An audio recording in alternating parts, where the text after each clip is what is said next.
Before we get started with tonight's show, I got to thank last week's amazing super chatter, the Cosmic Broadcast. Jonah over there, his content might be slowing down a little bit because he is a new father to a beautiful little girl. Congratulations to you and your wife over there, Jonah. Very, very excited for both of you. But hey, guys, that doesn't mean that his channel doesn't have a whole big library of amazing videos that if you haven't checked out the Cosmic Broadcast, you are really missing out on some fantastic editorials, some fantastic editing, and a fantastic host by Jonah himself. Check him out down below. You can find the link in the description of this video and head on over to his channel. Tell him Zach sent you. And once again, congratulations, Jonah, on becoming a father. And also, Jonah, thank you so much for supporting this channel on the level that you did. It means a lot to me. I always say it, but it does go a long way. It's one of the reasons I'm able to do this show weekly is because of amazing viewers like you and also an amazing channel member, I might add. So thank you. Thank you very much, Jonah. Hiya, viewers! That's my attempt at being scary because it's close to Halloween, right? So we got some time to be a little bit scary. Anyways, hey guys, what's up? So today, I'm gonna leave that in. I don't even freaking care. I'm totally off the hinge today, guys. We got a fun show today. We've got a fun time. I've got not only two great friends of mine on the show today, but we've got two amazing content creators and fellow Zach. The Zach Trinity is finally here, guys. We got Zach Guller and Zach Goulburn over from Zach Attack Reviews joining me on the show today, guys. It's gonna be a good old-fashioned live Q&A community night, guys. I'm super excited to get going with you guys. Drop all your comments and questions down below. We're gonna answer them throughout the entire show, and we're just gonna hang out with you beautiful people. So without further ado, Zach Milne Talks Live and Friends, I guess, starts right now. This is the craziest freaking intro ever.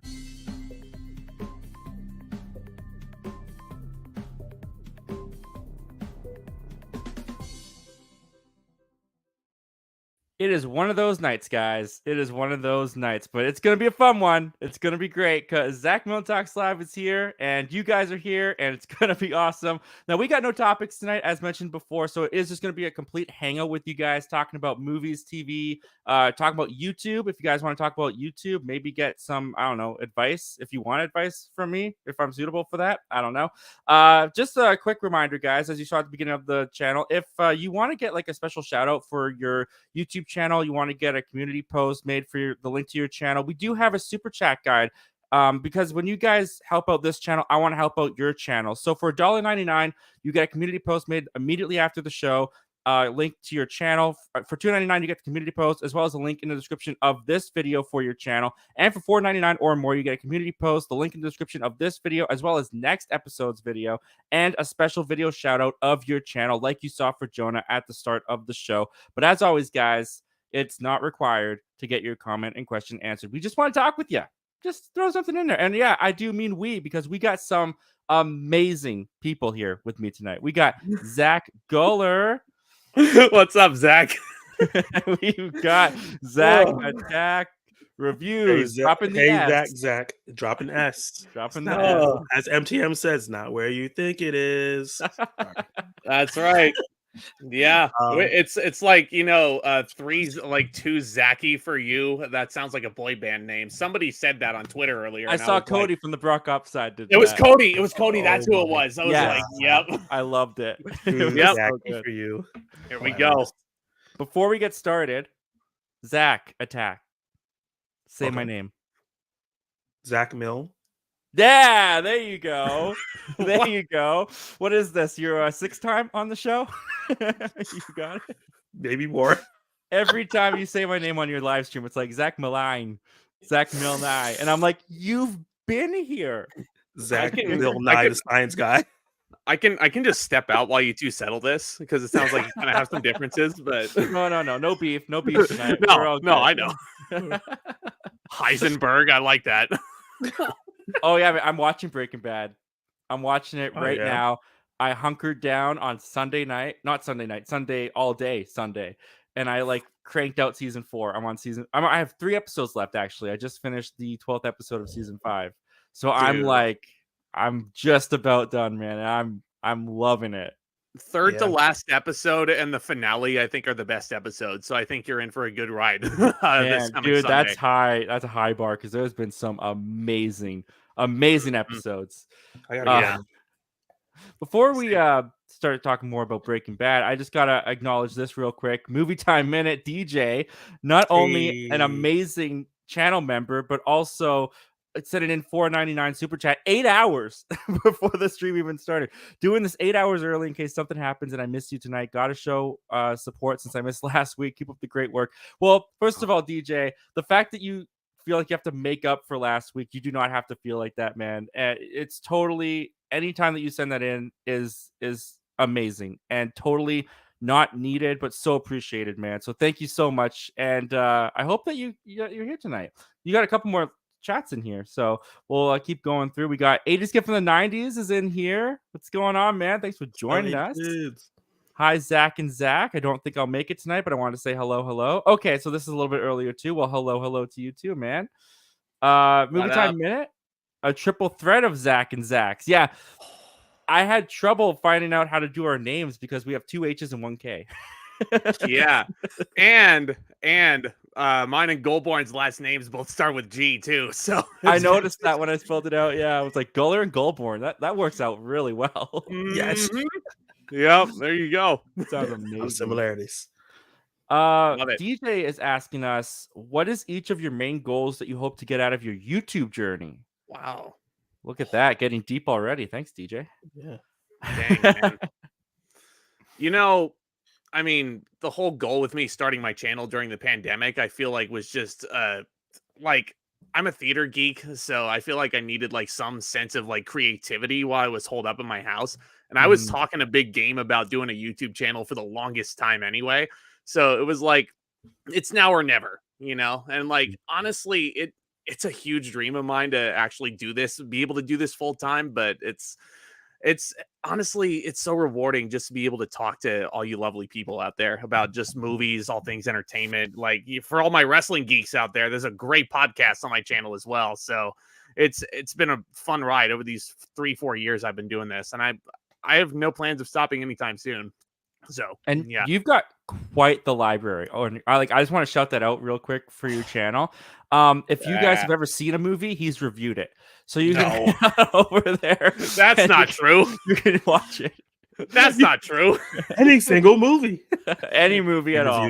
No, seriously, dude. You crank out reviews like no one's business, and they're always quality. They're always Thank great, you, man. So I just want to shout that out really quick. That means the world.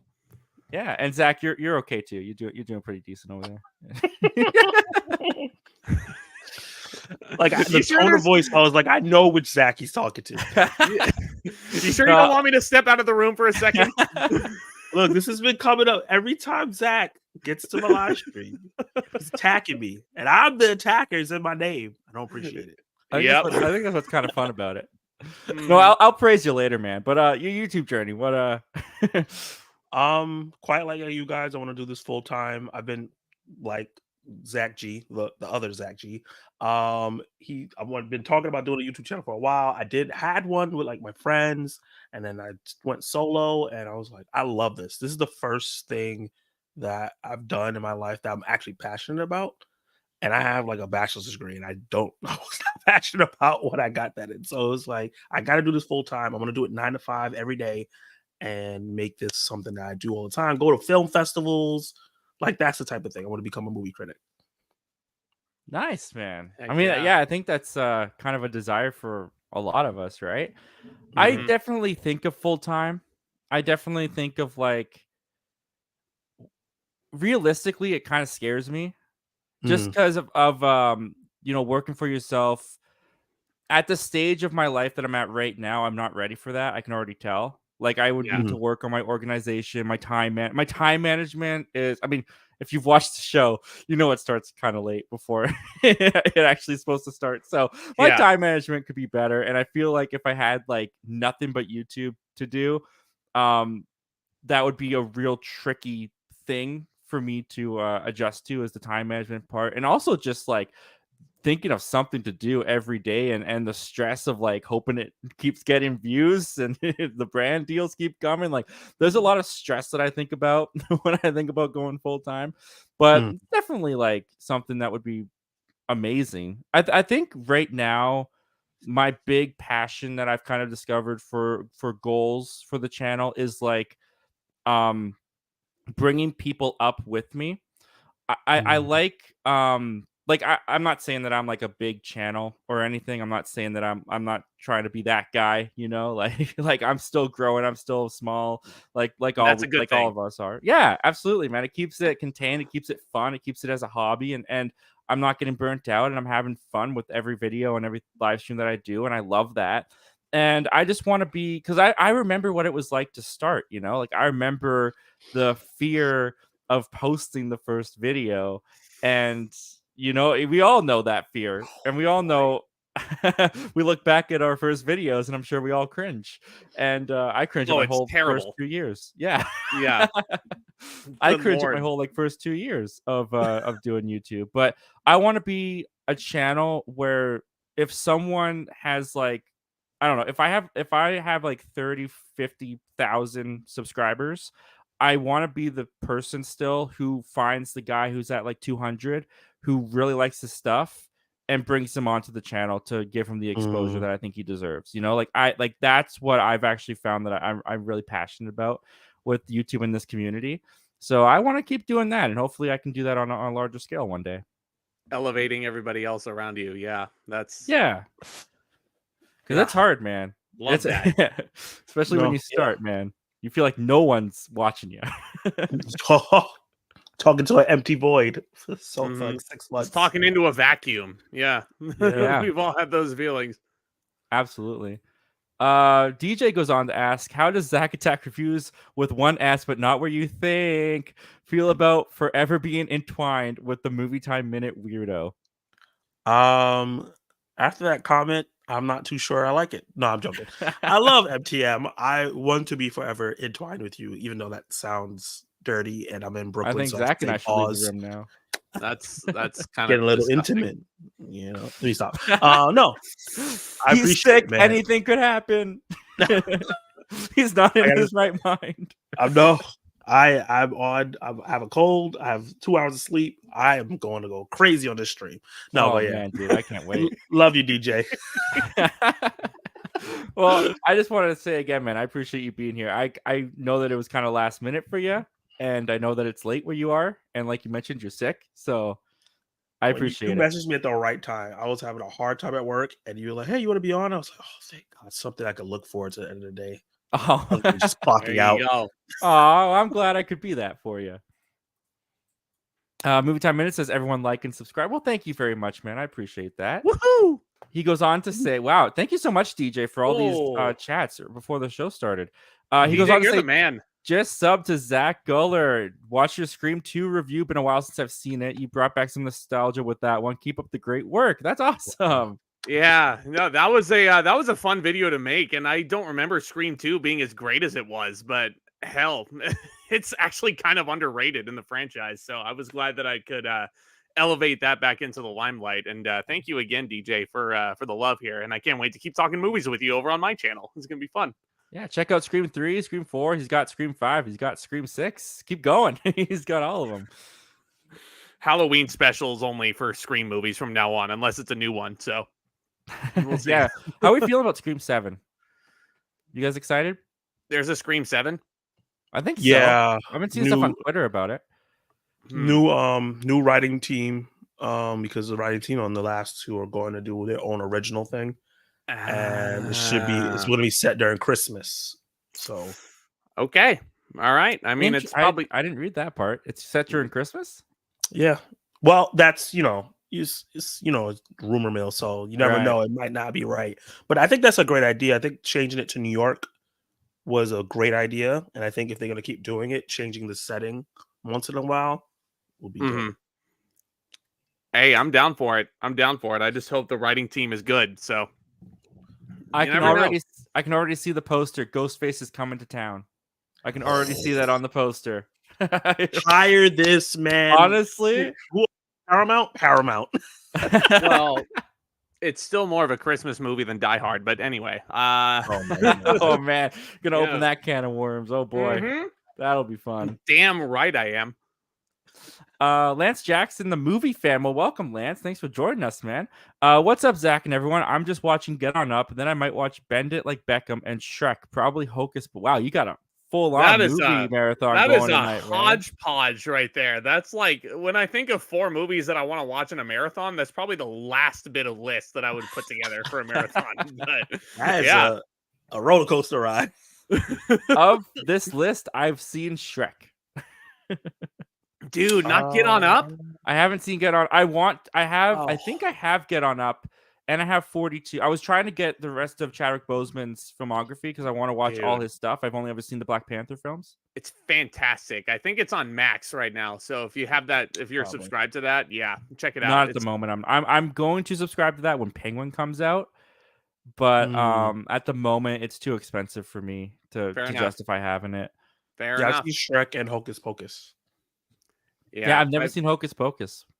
I've seen all of these except Bend It Like Beckham, believe it or not. I haven't seen that one. All right, well there you go. We got Yeah. some movies to watch. Thanks for putting it on our radar, Lance.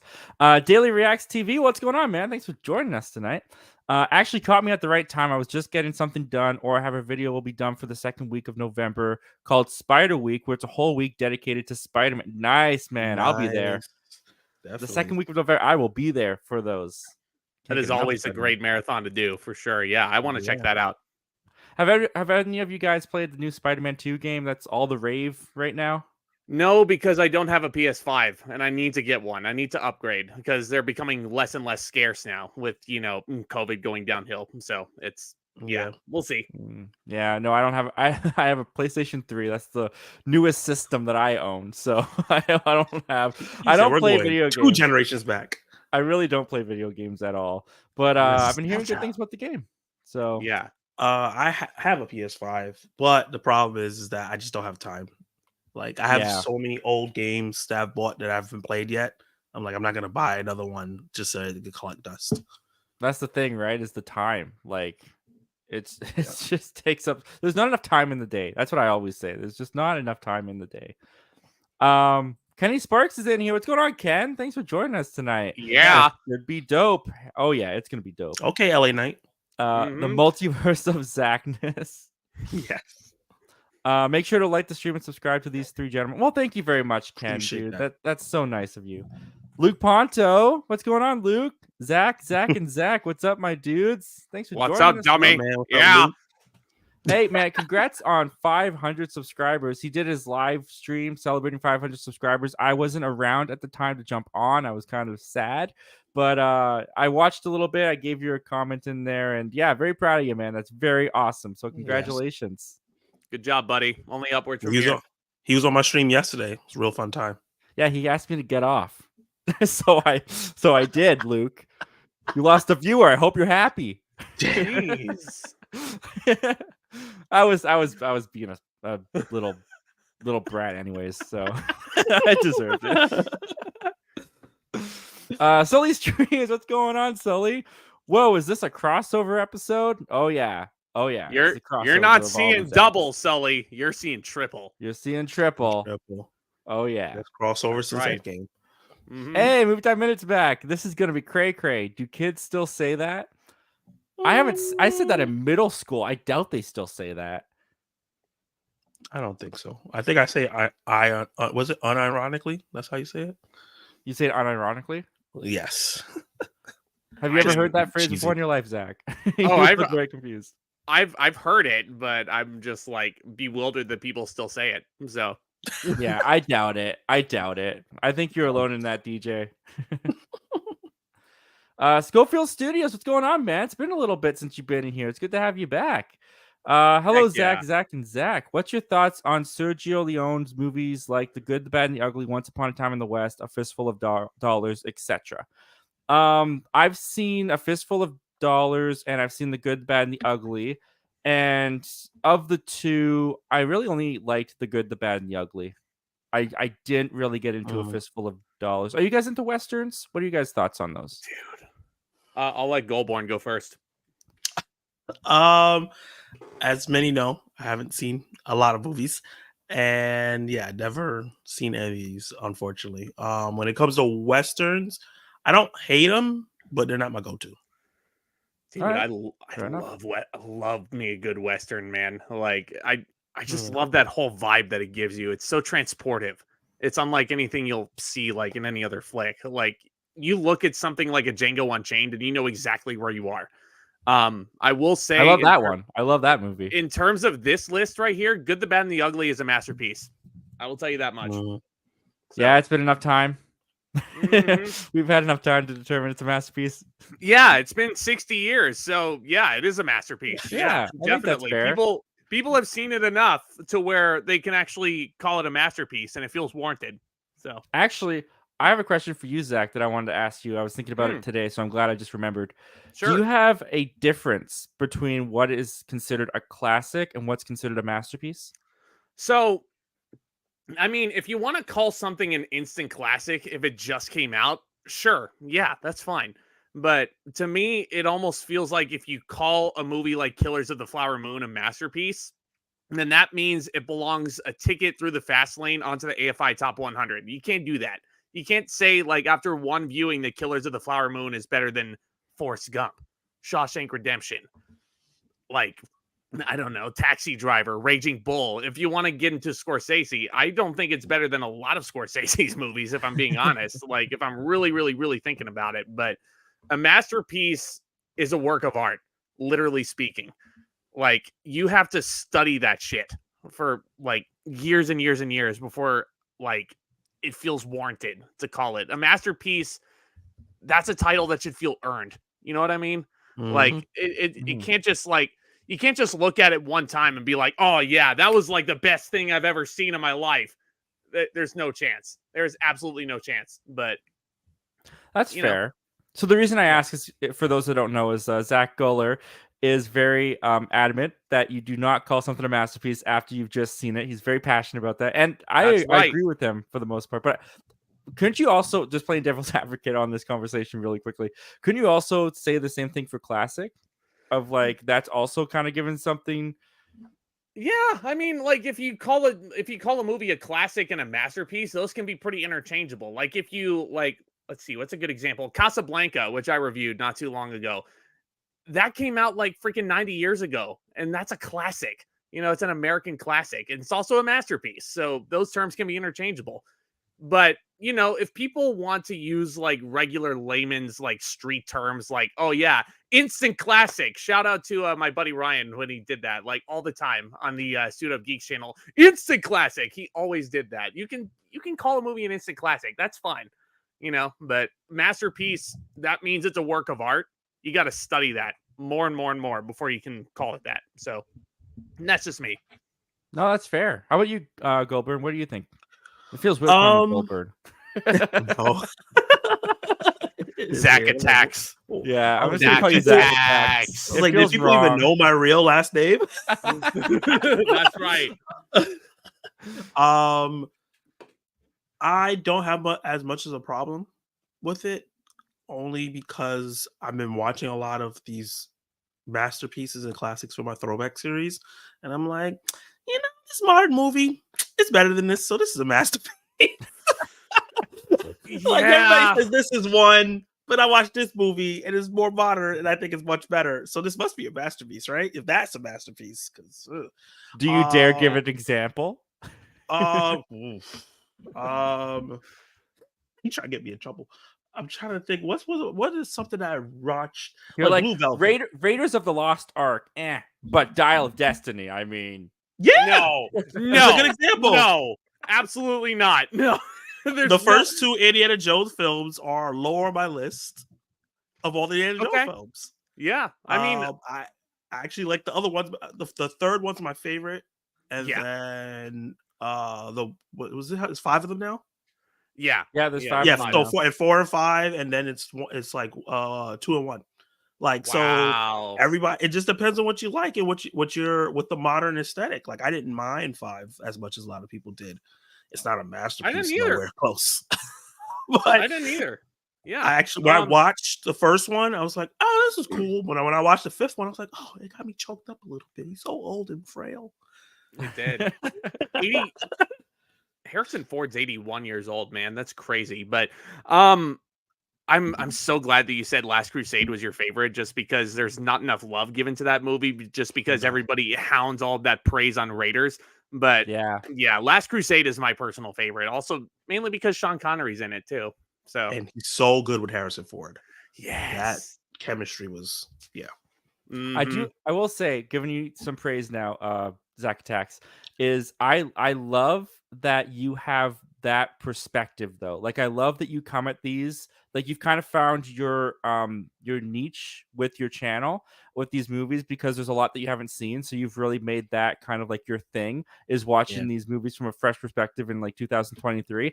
And There you go. honestly, it would be really easy to just lie and go with everyone and say, yeah, Raiders is great. But the fact that you just like commit and you're honest and you're like, no, Raiders is bottom of the Indiana Jones list for me, which is blasphemy to a lot of people when you say I that. lost some subs. When I Like, went to the analytics for that video, it said respect. -3. I'm gonna piggyback off of what Milne said, and I really respect that you're saying that attacks Goldborn, yeah, but interchangeable. But yeah, man, I mean that's what people want to hear. You know, they don't want to just like, and if you just go on YouTube and you just regurgitate everything that's been said about these movies over and over again, like if you actually share that opinion, yeah, that's fine. But people are looking for honesty, you know? Yeah. And like when I started my channel, I told myself I need to be true to what I feel is great. I need to be true to my beliefs. And I just need to, I just need to be me. I can't be Yeah. disingenuous about Yeah. my opinion on something, you know? And Absolutely. also not being negative about it. Like I think I'm still fairly positive about things that I don't Right. like still. And I'm like Yeah. open to discussion about it. Like I'm not like, oh, Of course. talk to your mama, don't talk to me. Like that's not my steez. That's not how I do it. So I think the fact that we all three are open to like, because I see in your comments, I don't even know where I'm pointing at. Both your comments, where people are like, I don't agree, and you're like, oh, it sucks that you don't agree, but this is what I like. That's the best way to have the conversation. Yeah, a lot Yeah. of the time I'm answering those when I'm on the toilet, so I could care less about what they really think of me. I'm like, yeah, okay, you didn't like a movie, that's great, but like, I'm just living my life right now. That is TMI, sir. But Oh, that's fine. No one's gonna comment anymore. They're gonna be like, I don't want him to respond anymore. That imagery is just in my head now. I don't want him to respond. Comments are just gonna go way down now. Anyways, This by is the way, subscribers only. Subscribers only. while we're on that subject, shout out to our pooper troopers, the ones that are on the toilet right now, just checking us out because you have a minute. We appreciate you being here, and thanks for checking. Come on, we all do it. I don't know why it's just like I taboo love that. thing. I don't know Pooper why troopers it's is a taboo amazing. thing. I just didn't think that you'd be saying that out loud tonight. Hey, But you got 2 minutes. You got 2 minutes, right? Someone's live. I'll check them out until I'm done. Yeah. Why do you think this view count fluctuates so much? Oh, this podcast has gone off the rails already. That's hilarious. Anyways, Tell the truth, though. I love how we were talking about westerns and Sergio Leone, these very serious movies, and we got to Pooper Troopers. Yeah, it went from westerns to my opinion on why movies shouldn't be called masterpieces right away to like answering comments on the toilet. Yeah, it's a wild ride over here. Let's let's like I said, this podcast has gone off the rails already. Oh yeah, but you know what? That's kind of how I like it sometimes. Yeah, the view with Drew. What's going on, Drew? Thanks for joining us, man. Hey everyone, what's up? Well, what's up with you, Drew? Hope you're doing well. One of our beloved channel members, Aaron Austin's in here. Heyo, what's going on, man? That's a great picture. This man looks like a model. Yeah, he's updated his stuff, his branding over on his channel recently. I've noticed, and yeah, looking good, man. Looks like if LA Knight had long surfer hair. Oh, that's good. Schofield Studios says, who do you think had the best performance in Killers of the Flower Moon? Leonardo DiCaprio, Lily Gladstone, Robert De Niro, or Jesse Plemons? I'll let Zach Attacks answer first, because I think you were the most disappointed with the movie of the both of us. Probably. Leo. I think Leo had the best performance out of those. Was that 5 people? 1, 2, 4 people. I just think that De Niro, while great, was De Niro. You know what I mean? Like he didn't step out of his box. He just did what he usually does, just really great. And I didn't think Lily Gladstone. I think Lily Gladstone was amazing, but I don't think she had a lot to do for me to be like, oh, she was amazing. So yeah, Leonardo DiCaprio was the only one that I felt like was playing a character, like he was doing something, and he transformed himself to this bumbling idiot. Yeah. My favorite line from Leonardo DiCaprio in the movie is, "You got a nice house. You got pretty skin." You got nice color skin. What color will you say that is? Oh color. man, it's That so face. cringy. I can't even do it. I don't even know how to do I the. had to work on it for the thumbnail. I was like, how exactly did he do? I don't know how he held it for the whole movie. Like, it hurts my jaw. He's got muscles in his face that most people don't have. And that's That why he probably is. deserves the Mhm. nomination just for that. What would you say, Goler? What was the best? Gladstone, believe it or not.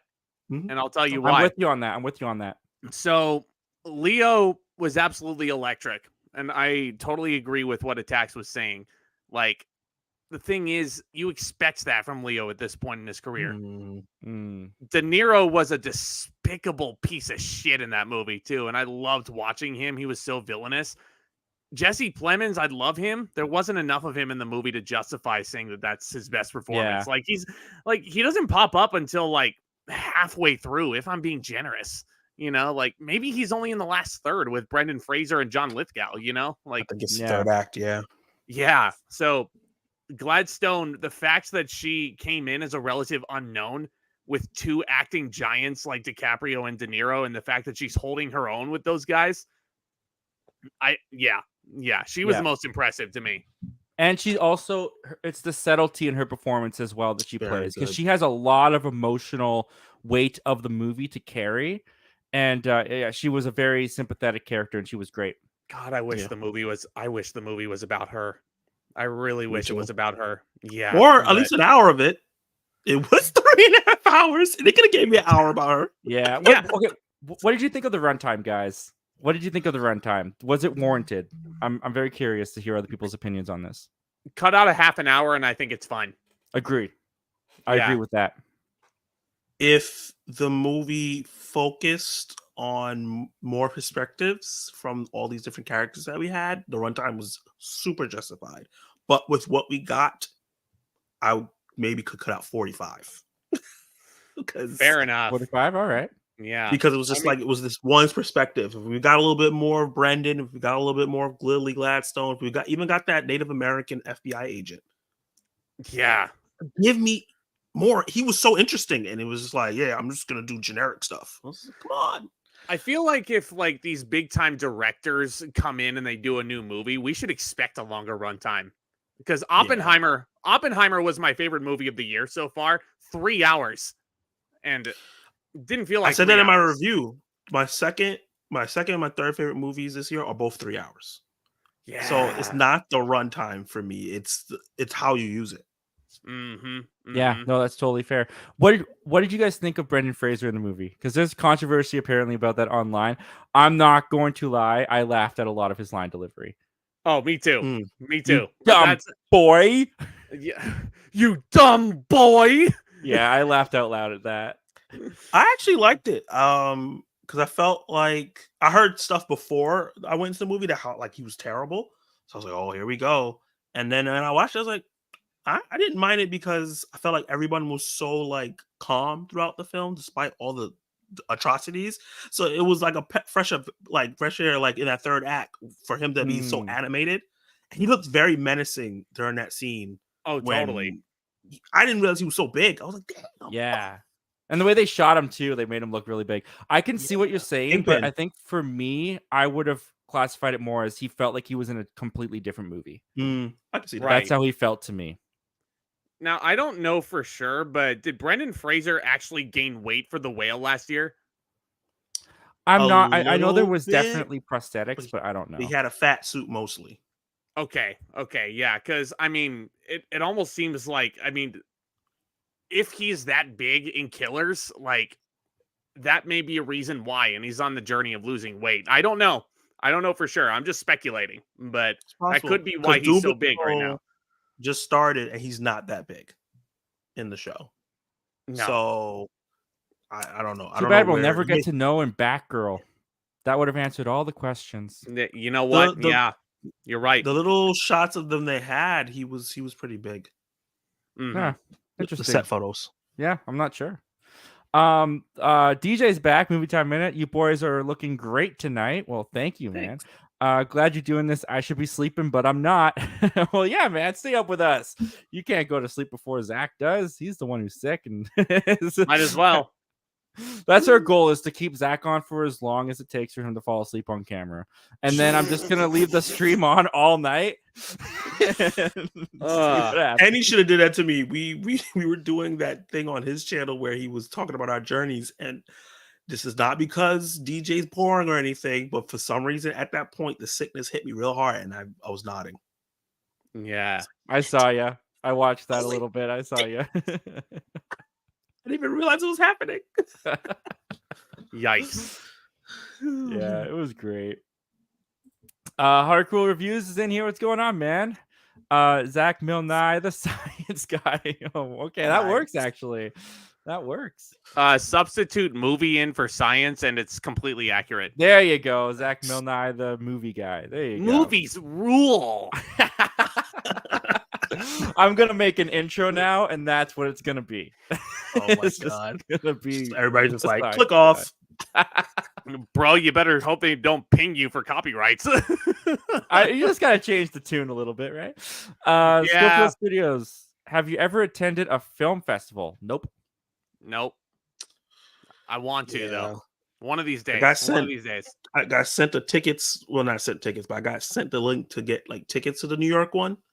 But then I saw the price, and I was like, "Ooh, I'll wait till I get credentials." Yeah. you can wait a couple more thousand subscribers. You don't have to pay for that right now. Not right now. No, I've never been to a film festival, but I did shoot like a short film with my friends, and it got submitted to like a film, like a youth film festival in high school. And I was actually really disappointed because I wasn't available the day that it was screening, and they played it in our movie theater here. So I was like a chance to see myself on the big screen, but I missed it. I saw pictures of it, which was cool, but like I wanted to like be there physically sitting there watching it. But no, I had to work a shift, so I missed it, unfortunately. I've never been to one, but I've actually acted in a couple of film submissions, short film submissions at my college's film festival that they did every semester. And I think like one of the movies I was in was a finalist, but I don't remember off the top of my head which one that would have been. But yeah, it was a lot of fun doing those shorts. Yeah, man, absolutely. I mean, I only did about 2 with my friends because they take a while to we realized how long it takes to make a movie by just how long it took for us to make our 5-minute shorts.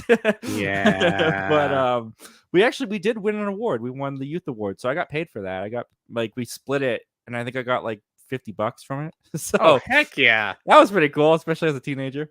Heck yeah, that'll get you a video game. Oh yeah. No, I think I probably spent it on movie tickets. Daily Reacts TV says, by the way, you're welcome for the shout out. Oh yes, that was very nice of you. You clipped out something from one of the live streams and put it on your channel and shouted me out, and that was very, very kind of you, man. I appreciated that. The View with Drew says, question for everyone: what do you think is Leonardo DiCaprio's best performance? For me, it has to be The Departed. He is fantastic in The Departed. The Departed is my favorite Scorsese flick, but I think The Wolf of Wall Street was his best performance. I think it's honestly kind of a sin that he did not win Best Actor that year, because I feel like that was his year, even though Matthew McConaughey made that huge comeback. But I think that was Leo's to lose, and the Academy just didn't see it that way, and that's fine. But yeah, it's the fact that he had to like act in a bunch of freezing cold weather, and the majority of his dialogue was like in another language, and that's what gets him the Oscar. Of all things, that's what gets him the Oscar. But yeah, he put it all on the line, and they were like, all right, we'll give it to you. Yeah. Calvin Candy's another close one. I agree, Kenny. I agree. What about you, Zach Attacks? His best performance? By my limited knowledge, of his movies because I've seen him in Django, Catch Me If You Can. Oh man, I love Catch Me If You Can. Me too. Underrated. So What good. else? What's that Nolan film he's in? Inception. Inception. And I'm trying to think. I'm surprised I haven't seen him a lot. So from the ones I've seen him in, it has to be Django because he like turned himself into a racist. I think I'm gonna jump on that with you, man. He's really, really good in that movie. Yeah, for the story behind it, like Jamie Foxx talking about how like it took him so long to get into it, and he was like, "It's okay, like we know you're acting," and then like the next day he just didn't talk to any of the black people. That's insane. And he like cuts his hand in a scene. Yep. And he just like keeps going. I think they kept that take in too. Yep, with the glass. Yep. Yeah. No, he definitely has some good ones. That's for sure. Because when you said Catch Me If You Can, I was like, oh, do I change my answer from Django to Catch Me If You Can? But I think I'll stick with Django. Let's see here. We got Nathan's Random Movies in here. What's going on, Nathan? Thanks for joining us tonight, man. Hi, Zach. Are you going to watch Five Nights at Freddy? I am really on the fence about going to that because I do have the ability to see it. But do I want to is the question. That's the question. Not because I think it's going to be scary, but because I'm one of the few people that have said I think the trailers have looked awful. I'm going to go. I'm not hearing great things. Yeah. I mean, when it's based off of a phone game, I mean, what else do you expect? What else do you expect? You know, but you're just expecting the dumpster fire. Josh Hutcherson's in it. So, I mean, that did shock me. Cool. Yeah, no, I was looking at him. Josh Hutcherson's 31 years old now. And I'm looking at him like, weren't you just in like Bridge to Terabithia and like Kicking and Screaming like 2 years ago? What happened to you? He isn't Kicking and Screaming.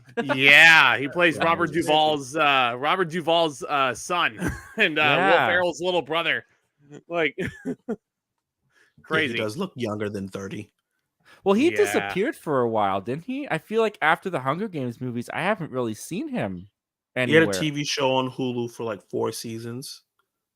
He was in the Disaster Artist. He played the actor that played Denny. That's right. Yeah, that's right. So he's been around, but he just hasn't started anything. Really funny in the Disaster Artist. I loved him in that. I love Zac Efron's bit in the Disaster Artist. Yeah. Where's my money, Denny? Where is it? That movie is great. Have you seen the movie Zack Attacks? No. Oh, dude. Okay. Another movie got to add to the list. Disaster Artist. Yep. I'm going to tell you what to do. I'm just going to give you a suggestion. You do back-to-back watch-alongs of The Room and then The Disaster Artist on your channel. That would be really fun, I think, for you. Yeah. And then let's go eat, huh? Let's see. I'm trying to find my long list of movies I need to watch. It's a great time. Dark Room Reviews just sent in a $5 super chat just to support. So thank you so much, man. I really appreciate that. That was very, very kind of you.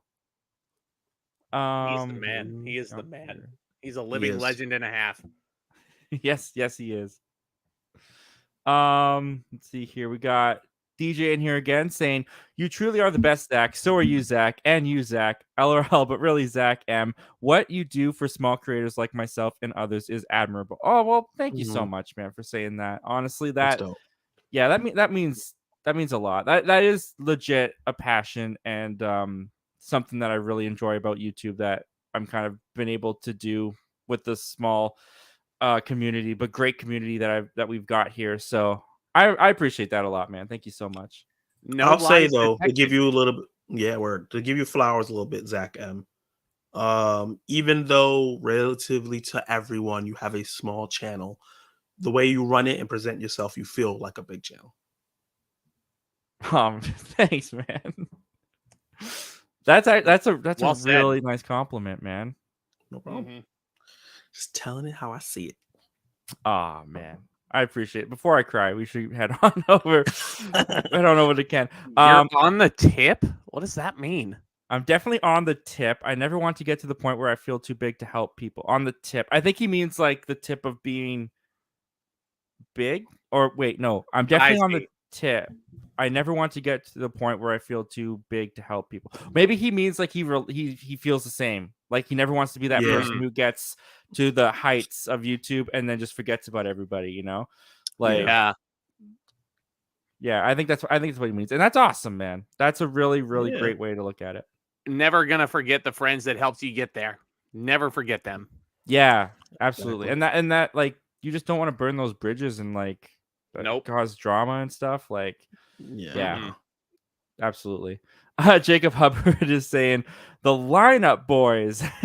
He's got all these faces. I can't tell if they're coughing up COVID or what's going on with the emojis, but yeah, those I never seen those before.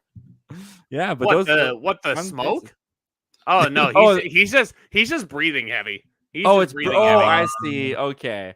Yeah, I see. That makes more sense. His asthma is acting up. Kenny Sparks, I'm excited for Scream 7. Awesome. Yeah, we talked about that a little bit. Spoiler Kings, what's going on? Also, by the way, Kenny Sparks and Spoiler Kings, beloved channel members, thank you guys so much for being here. Thank you so much for being channel members. What's up, Zach, and Zach? I love how we only know who Zach Goller is because he's spelled with a K. because spoiler alert, it's actually spelled correctly, but you know. No, your parents messed up. They just didn't want to tell you. Okay. It can be hard. But I'm out here. You know? Spelling correct wasn't around. You know. Grammarly wasn't a thing yet.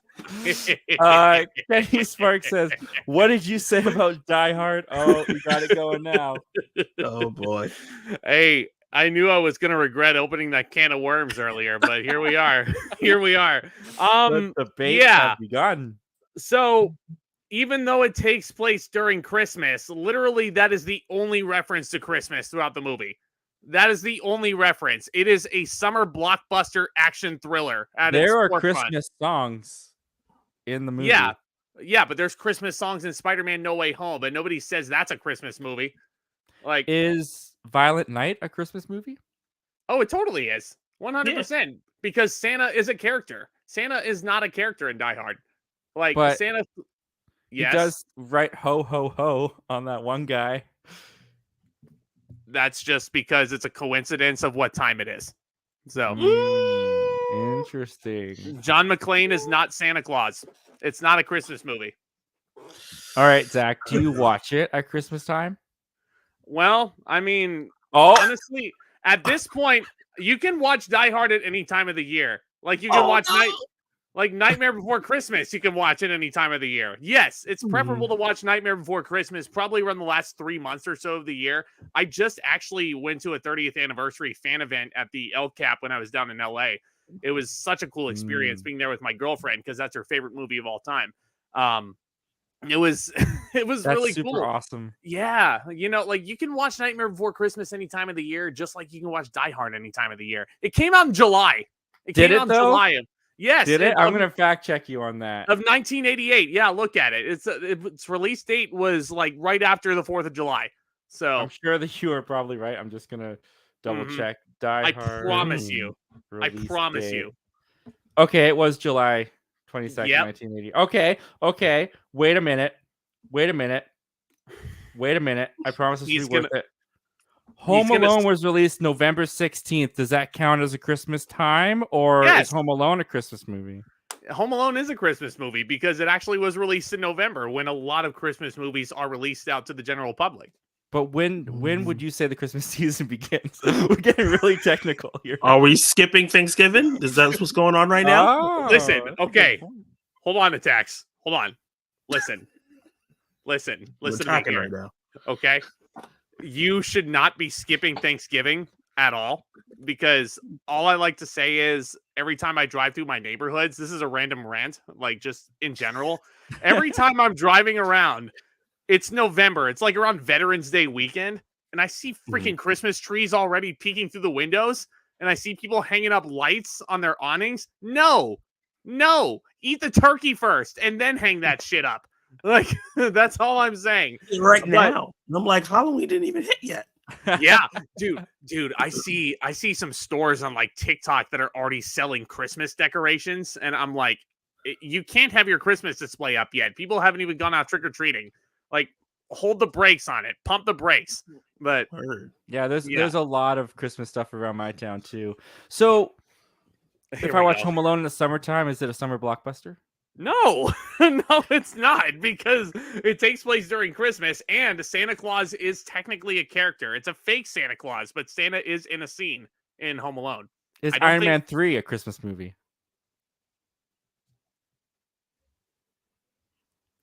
I'm gonna go with no, just based on the facet that it was released in May of 2013. I want to say. But okay, dates and months on hand. That's amazing. Yeah, that's very impressive. So, what are the merits for a Christmas movie? They have to be released at Christmas time and no other time, or they don't count.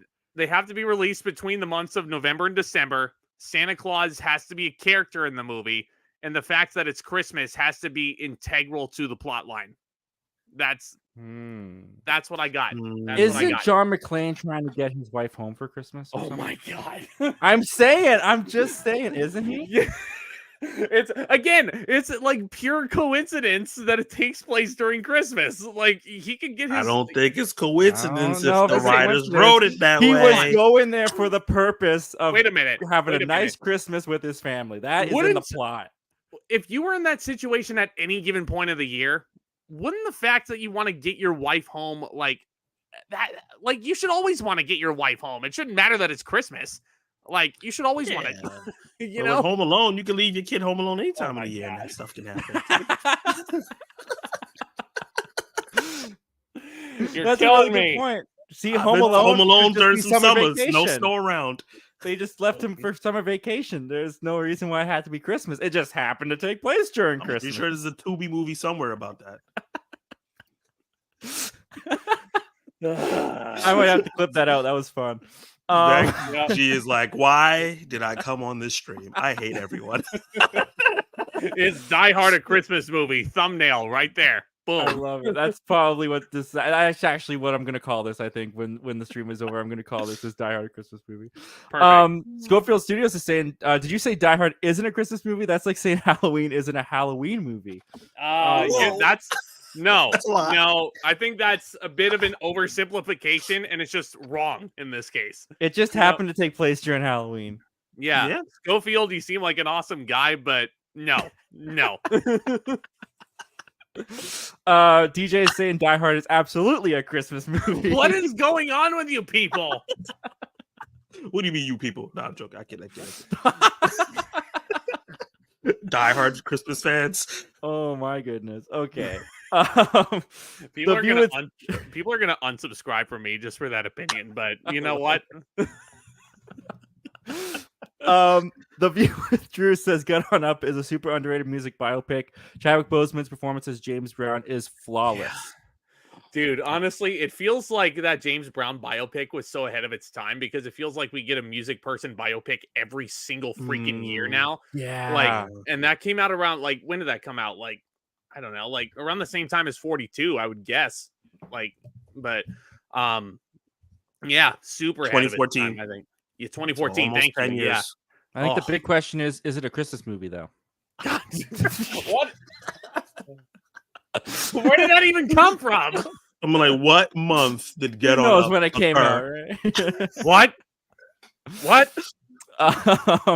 Kenny Sparks, Spoiler Kings is in that. Oh yeah, the Spoiler Kings are in the house, man. It's awesome. Kenny Sparks is saying that he's loving Spider-Man 2. So that's awesome. He's playing Spider-Man 2. Rave reviews already. I love it. The View with Drew saying the best performance I've seen in a music biopic is Rami Malek as Freddie Mercury in Bohemian Rhapsody. I thought he was really good. Yes, he was. But every other movie Rami Malek has been in since then, he's played the same exact character. And he's also played every character he's gotten the same exact way. My goodness. Yes. God. That's really true. When you win the Oscar, I mean, I hate to say it, but Rami Malek, it feels like, has started to become a bit complacent where he is. You know, it's I think he's honestly pretty overrated as an actor, if you ask me. You know, it's not like he's atrocious, but golly, continue to push yourself, continue to push the boundaries. You know, well, I'll say in the James Bond film, he was different. Oh, okay, yeah. No Time to Die. He was a great villain. Yeah, I'll give him that one. much. Yeah, but everything else, it's been like, God, the little things. Amsterdam. He's played the same exact character, the same Oppenheimer. expression on his face. Yeah, I forgot he was in Oppenheimer. Yeah, good lord. Yeah. But When I saw him, I Yeah. was just like, "Oh, this is just Rami Malek." Okay. yeah, crazy. My favorite movie of the year, and I forgot Rami Malek was in it. Well, isn't there like 50 people in that movie? That's I'm also sure true. someone's gonna slip through the cracks. Yeah. Oh, by the way, I don't know if anyone wants this, but let me know in the chat if you want me to give away a code to Meg 2, the trench, because I just have it sitting here. So the code Well, is good reason. the Did you code buy is that movie? available. Why- If anyone Why? wants Why would people want that though? I don't know. Let's find out if they do. Did you buy that movie? But tell me they sent it to you. Not to be a snob, but Warner Brothers sent it to me. Okay. So All right. Thank God. it doesn't cost me anything to give the code away. If anyone wants it, let me know in the comments, and maybe we'll give that away. Why would they want to do that? Why would they want to waste their time? Where's Dave's show? He actually likes that movie. It's his top 5 film of the year. So he might Dave want show, you gotta get in here. You know, I might just send it to Sully Streams on Twitter. Perfect. I might just be like, here you go, man. Just unfollow you. You're blocked. Like, wait, hold up. What happened? Perfect. Yeah. Nathan's Random Movie says, what have you seen in October thus far? I saw Exorcist Believer, unfortunately, Totally Killer, and Killers of the Flower Moon. In October, I've seen Killers of the Flower Moon. I saw Totally Killer. That's the only two I can think of off the top of my head. What have you guys been watching? Does the Taylor Swift movie count? Yeah, it's in theaters. It counts. Yeah. Oh, me and Lindsay loved that. I mean, we were sitting there and we were vibing. It was, and Taylor Swift is her favorite too. And we watched that. So we watched Nightmare Before Christmas 30th anniversary on her birthday. And then the next day we went and saw Taylor Swift in theaters. And I do have a review of the Taylor Swift with her on with me. So, that was a lot of fun. Exorcist Believer, I know Luke Ponto loves that movie, but I mean, I didn't think it was all that terrible like a lot of other people were saying it was. Killers of the Flower Moon, way too freaking long. Totally Killer was a lot of fun. It was I enjoyed it. Joke you just said, Zach. What? Luke Ponto. I didn't love it as much as Luke Ponto. Yeah. No, I mean, I didn't love it as much as Luke did. So, no, Luke loves that movie. Oh my God. That's amazing. If And he's he hates in the here, black phone. he's yelling. Yeah. No, he's screaming at me right now. For October, I watched Killers of the Flower Moon, Totally Killer, When Evil Lurks, which is a great horror film. It's coming out tomorrow. Oh. I watched The Exorcist for the first time, the first one. What'd you think? Great. It was amazing. It wasn't scary. I laughed throughout most of it, but it's still hilarious. a great movie. Yeah. I don't know what it is. Fear is subjective, as I always like to say, but that's my favorite horror movie of all time. Like, yeah, it's still a horror movie, and not every horror Yeah. movie has to be scary. It just has to be, the things that are happening has to be horrific. That's like my rule. Yep. Absolutely. yeah. Oh, I loved it. Love that movie. Did you like Zach Tax? Did you like it more than Exorcist Believer, or is Exorcist Believer better? So I gave the original Exorcist an A, so like top of the line. And I Okay. gave the Believer like a B. So it's like literally just a notch below, because it's just missing a lot of the stuff that made the first one special. But I thought Believer was still entertaining. Yeah. Nice. Yeah, Awesome. I think I gave Believer a C, if I remember right, just because That's the third act made the movie completely fall apart. But Parts of it is yeah. rough. Yeah, I didn't see it, so Yeah, no, I thought Believer's first act was freaking fantastic, though. The stuff Lord. in Haiti, I was like, whoa, okay, we're cooking Yeah. with some grease. Yeah, but then once the Exorcist like had to be tied in, then it was kind of holding that movie back. It was, Which is crazy. yeah. DJ is very, very serious about this because he just sent in 3 super chats. Die Hard is a Christmas movie. Dude, those were This very is generous amazing. of you, so I'm just gonna say you're right. I'm just gonna say you're right, DJ. You know what? I'll see you on my channel if you want me to review Die Hard this Christmas season. I will do it. That is a good reason to review Die Hard, but I'm not going to talk over and over about how it's a Christmas movie. I want you in a Santa Claus hat. I want a Christmas tree behind you. I want fake snow on your shelves. Fake snow on your shelves. So, time out. You want me to basically just switch up my whole background then? You basically just want me to shoot in a completely different room in my house. But I want you to do it in July. Great. Yeah, fantastic. Yeah. Let's do it. Let's do it. Why not? You're going to be so confused. It's like, this man is a nutcase. Perfect.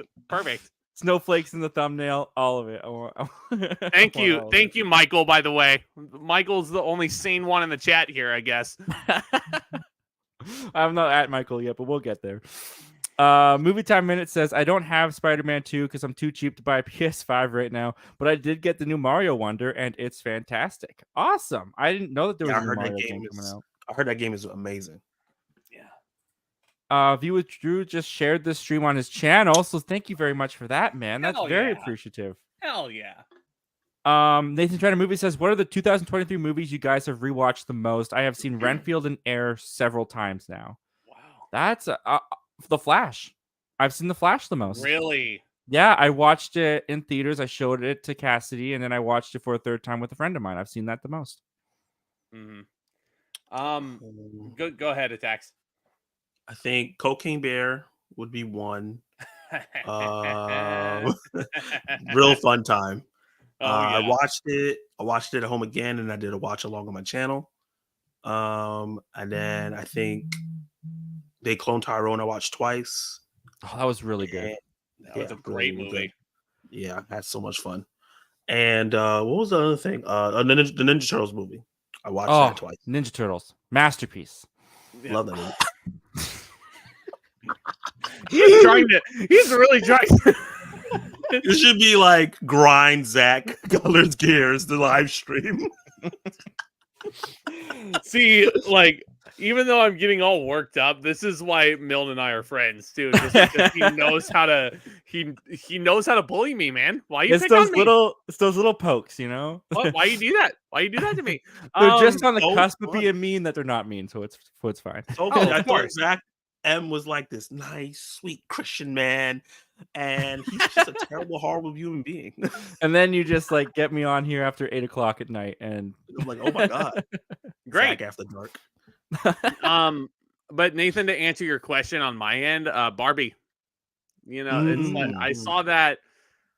I think I saw it twice in theaters, and I just bought the 4K and I rewatched it there. So it was Yo, that slipcover is gorgeous. It's nice. Dude, where is it? Yeah, here it is. Everybody's like grabbing it now. God, look at that. You got thing. the 4K. I got the Blu-ray. Yeah, that one's nice, really nice too. It's just beautiful aesthetic. You see that on the shelf, you're like, oh, you know what? Let me go pick this up. Even if I might not even like the movie, it's just gorgeous. Mm-hmm. Yeah. I've watched I'm Just Ken the most this year.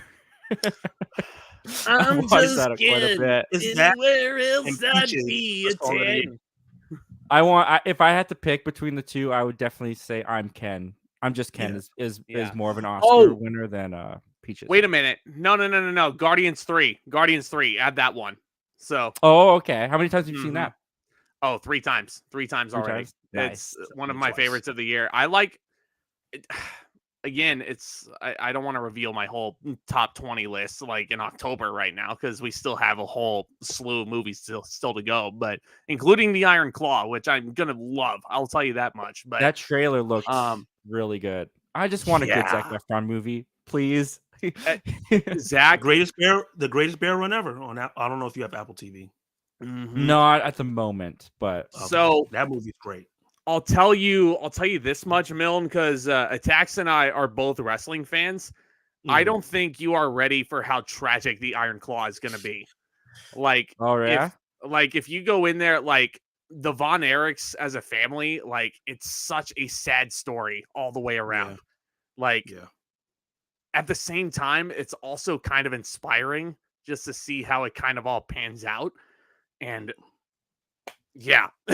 I'm ready for it. I just hope that the movie is fully 100% accurate because I looked at the trailer and I only saw 4 brothers because there's 5 Von Erichs.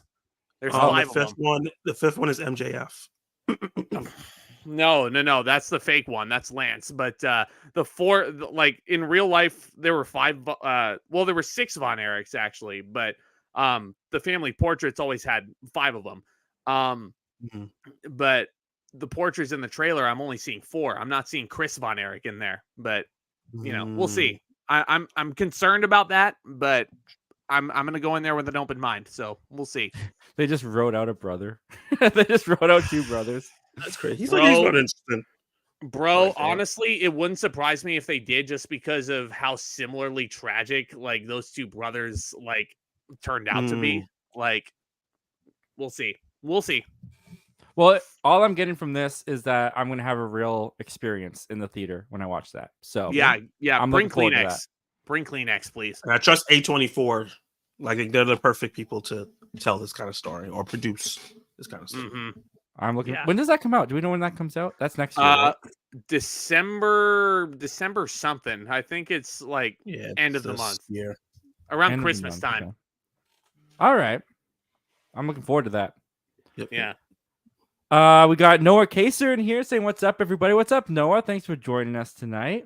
Mm-hmm. Happy to have you here. We got some people talking in the chat. Love to see it. We got Kenny Sparks saying Killers of the Flower Moon is very good, but not a masterpiece. I think we all agree with that. I think we're all on the same page there. Nathan Trying to Movie says, what are some of you guys' biggest hot takes? I'm probably starting a war by saying that I recently watched Citizen Kane and I did not really like it. I mean, Citizen Kane is one of those movies. I think it's very good. It's more of like a movie that did a lot for the industry that it has its reputation for.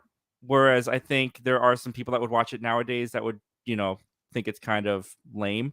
My brother is one of those people, by the way. My brother's doing a film class right now in university, and they watched Citizen Kane, and he was like, nah, didn't really like it. Don't see the hype. So I personally think it's great. Like Orson Welles, love it, but that's fair. And you're right. It is. I feel like the difference is I don't think you're starting a war by saying that, Nathan, mainly because Citizen Kane is widely considered to be a pioneer in filmmaking just because you look at it nowadays and it feels like a movie that could have been released this year. And it's crazy what they were able to do, like even before World War II. It's nuts. But yeah, just here's my thing with that. Citizen Kane is more so essential viewing than desired viewing. Like if you're a movie lover, absolutely watch that movie through one time. I cannot shake a big major plot hole of Citizen Kane, and that's why I think it's a tad bit overrated. But yeah, it's fantastic, but it's not the greatest movie of all time, in my opinion.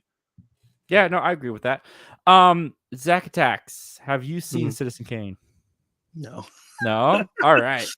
That's one on my list because I've heard it's the greatest movie ever, and I'm like, Milne. I don't want to review it because I'm scared. People are gonna be like, you're wrong, Zach. It is amazing. It doesn't suck. Also, look at who you're asking too. How many? You never know. I don't want to assume. No, you never know. You never know. Yeah, we're not going to go to Zach because we know he hasn't seen it. So I don't want to be like that. But hot takes. Do we have any hot takes? The biggest one that I can ever pull out that I can think of is I like Topher Grace's Venom more than Tom Hardy's Venom. Wow. I don't really think that's a hot take. I think that's just fact.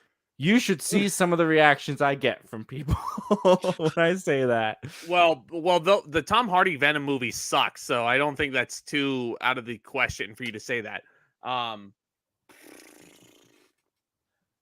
Attacks, why don't you go ahead? I gotta look for some. I gotta look for a hot take. He's looking for inspiration. I think my Indiana Jones take is a hot take, having the first two movies at the bottom. And thinking they're just really good and not great. I think that's a good hot take. And so far, I haven't been too impressed by Quentin Tarantino outside of Django Unchained. Really? Oh God! Wait! What have you watched? Oh my God! I've seen Pulp Fiction. I like Kill Bill 1 and 2. Okay, that's good. I see. Pulp Fiction is phenomenal. I reviewed Reservoir Dogs and Inglourious Bastards for my Throwback Thursday because they get tying, and I did not really like Reservoir Dogs that much. I thought it was okay. Inglourious Bastards was great, but I love I thought Inglourious Bastards. I expected more from it because how I hyped it was. love Inglorious Bastards. It's A lot of freaking people awesome. tell me that. I literally, Yeah. it's funny that you say that. I just got a comment on my Inglourious Bastards review. It's like I don't know. I don't know. It's Oh, like going back to manifestation. Leo, Once Upon a Time in Hollywood. I love Haven't Leonardo seen that yet. DiCaprio in Once Upon a Never Time in seen it. Hollywood. Yes. Oh, I love that. My cousin is actually one of his backup dancers in that Hullabaloo sequence. It's pretty Really? cool. Yep. Dude, that's awesome. No joke. The blonde one is my cousin. It's- Wow. Small Yeah. world. That's crazy. I watched your cousin on the big screen before I even knew you. That's Yeah, insane. right. Yeah. Well, she also did some like backup dancing stuff in La La Land. But you know, Oh. she's getting around. She's getting around, man. Yeah, Wow, it's that's awesome. awesome. But God, fuck, I'm still looking for a hot take, man. That's okay, man. If you don't got one, you don't got one. Yeah, no, I'm That's drawing a also blank fun. right now. I'm drawing a blank right now. We might have to come back to it, but For sure, He yeah. probably has some takes that are hot, but he doesn't know. Looks like DJ gifted some memberships. That was very nice of you, Yeah. DJ. Thank you so much. for Yeah. that. And he also says that he's got to go to bed, but keep up the great work. Dude, first of all, thank you so much for all of the super chats tonight. You've been beyond generous, man, and I cannot thank you enough for that. And have a great night, man. We've really appreciated you joining us. And yeah, if you guys have not gone over to the Movie Time Minute, if you're not subscribed to DJ, definitely head on over there. Check him out. Fantastic guy. So have a great night, man. That's my guy. Still looking for. Is saying Top Gun Maverick being better than the original a hot take? I wouldn't say that because I don't like the original. Oh, dude. I don't think that's. I think a lot of people said it was better than the original. Okay, I think fair enough. My I'm hot still take might be looking. that the original is outdated. Mm. I think Top Gun Maverick, or not Top Gun, the first Top Gun. I think it's outdated. You're not I would- wrong. You're not I guess wrong. my hot take on that would be that Taco Maverick is a little overrated. Yeah. I watched it and the third time I was like, this is a very simple ass story. I'm looking, man. Fair enough. Old Maddie's saying, love this channel. Have a good one, you guys. Well, thank you so much, Old Aw. Maddie, for just popping in Awesome. there and saying that. It was very, very nice of you. What about saying Rocky 2 is better than the original Rocky? I haven't heard that before, so maybe. I think the ending feels so earned in Rocky 2, and like it's just as good as the original, and then that final knockdown, like it's I love it. Yeah, It's you know what? inspiring. If that feels hot to you, Zach, I'm not going to cool that down for you. Yeah, man. I think pick that one. That's totally fine. I'm gonna go with that. I'm gonna say Rocky 2 is better than Rocky 1. All right, you heard it here So- first. Daily Reacts TV says, can you give my friend Angel Ali X a shout? Well, Angel Ali X, consider yourself shouted. I don't know how to do those. Oh, we'll shut down. You almost went to sleep right there. Spoiler Kings is in saying, I've been watching Zach Guller for a while, but just realized I'm not subbed. I just hit that sub button. Well, there you go, man. That's my man right there. I love it. That's I right. love hearing that. Commitment. Do not be afraid of Mhm. it, fellas. The View with Drew. What's a film this year that surprised you? For me, Blue Beetle was a huge surprise. Dungeons and Dragons. Yep. Like, That was right gonna off be the my bat. answer. Don't even have to think about that. That movie should have made more money. It should have made so much more money. And I wanted a because of- franchise. Yeah, and I don't think we're getting a sequel because none of you people in the chat went to go see it. So Well, we don't know that. They No, we might don't have know seen that. it. we don't know that. The but I producer mean, said that they could do a sequel, but the budget would be short, like lower. not enough people. My point being, not to call people out in the chat or anything, obviously, but I don't think enough people went to see Dungeons and Dragons, so that's why Yeah. we're probably not getting a sequel. It didn't make enough money. No. Well, I mean, Zach Attacks definitely didn't see it. He hasn't seen that for sure. What are you talking about? Don't do that. I definitely saw it. Gran Turismo surprised the shit out of me this year. Oh, that's That a good movie pick had too. no right to be that good. That's a good pick too. I didn't get the hype. No. That's fair. I didn't think it was like amazing, but I thought it was pretty good. I found myself It's more gonna be emotionally garbage. invested than I thought I would. Well, I stand corrected. I feel like I would have liked Gran Turismo more if the studio wasn't shoving it down my damn throat, like like pushing it back a couple of weeks and having the audience reactions in the trailers being like, "This is the greatest thing I've ever seen in my life," when they probably are big Fast and Furious fans, the majority of them. But it's like I was on the fence of seeing it, and it's one of the reasons why I didn't review it when I did see it. Is I did not like the comment, especially when the writers and the actor strike were still going on. Well, the actor strike is still going on, but when the studio was like, "Well, the actors can't promote this, but the audience can," like that didn't sit right with me. I felt like I was being used. So I saw the movie, but I didn't review it, or I don't even think I really talked about it on social media or anything. Not that people care what I have to say, but it was just I just didn't like that comment by the studio. So what he's saying is because Gran Turismo is like a holiday classic, he just boycotted it and just is saving it for December. Every Christmas you watch Gran Turismo. I'm pretty sure there's a Christmas scene in there. Gag ever. Racing through the snow. Yeah, that's right. Racing through the snow. And one of my favorite directors directed it. I'm happy that he did a commercial film. Yeah. What Neil Blomkamp? District 9, yeah. Yeah, man. Absolutely. YK Reviews. Well, welcome, man. Thanks for joining us. Says hello, everyone. Hope everyone's doing awesome. Oh, wait. Hello, everyone. Has everyone? I'm confused with that. Doing awesome. It's awesome to see Zach, and Zach, I think is what you mean. Well, thank you very much, man. I appreciate you being here, and thank YK you Reviews is awesome. for spelling. He's a huge supporter. Thank you for spelling all of our names correctly, man. It was that is right, man. You got it right. God damn it. God damn it,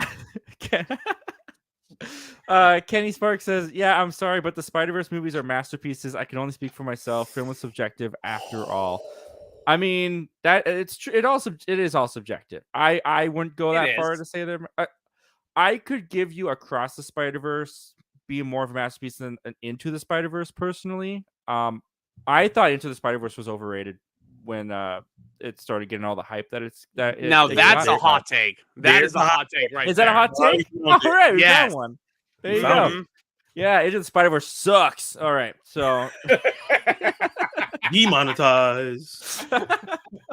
Unsubscribe right now. Where's the subscribe button? No, do you guys see that new feature where you say if you say like or subscribe in your video, it like gets highlighted now on YouTube?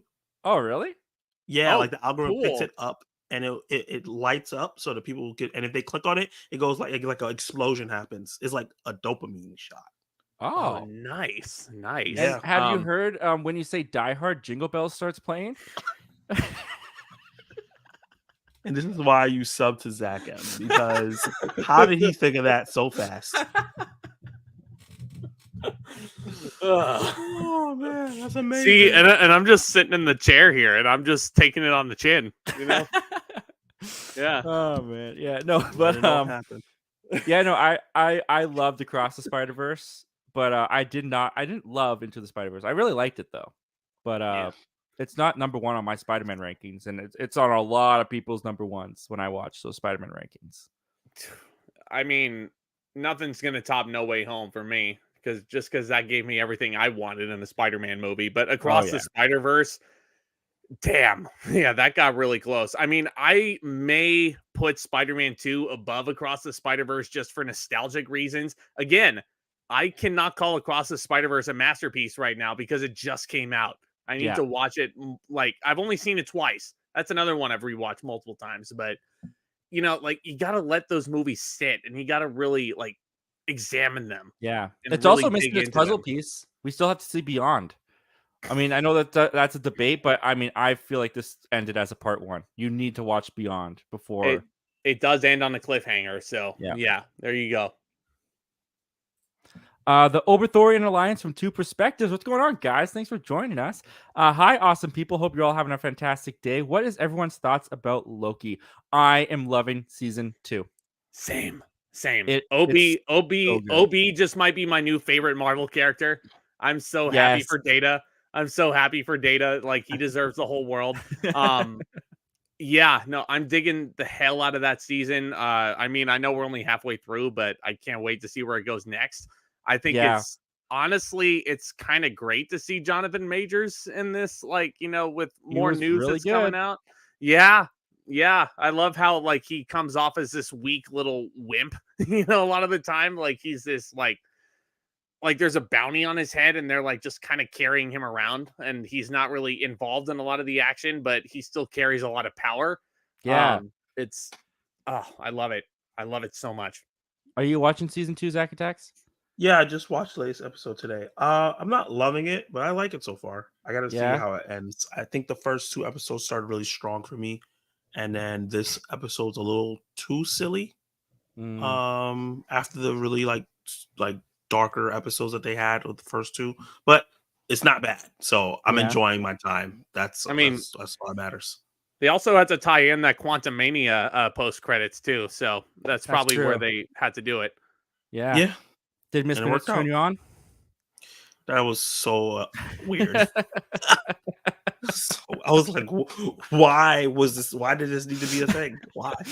I low key loved it. I just I loved see what you how did there. weird it was. Low-key. Yeah, that was on purpose. But yeah, no, I think season 2 so far, if you're comparing it to the first 3 episodes of season 1, I think it's been superior. Mm. It's been Yeah. great. Yeah. Well, I mean, it's also like you also have the advantage with season 2 of not having to set up what the TVA is, and you don't have a bunch of this exposition where Yeah, we kind of where we learn the rules of the TVA and we're learning about Sylvie and we're learning about Mobius and Renslayer and all these people. Like we've like these are like this it's common knowledge now. So I Yeah, feel like season right. 2 has a bit of a asterisk advantage in that regard, but they can it's just yeah, no, I see Yeah. what you're I'm saying. running. I agree. Yeah. It's not as convoluted as season 1 was, and no one has spent an entire episode on a train trying to charge an iPad. So far, so good. What the That's hilarious.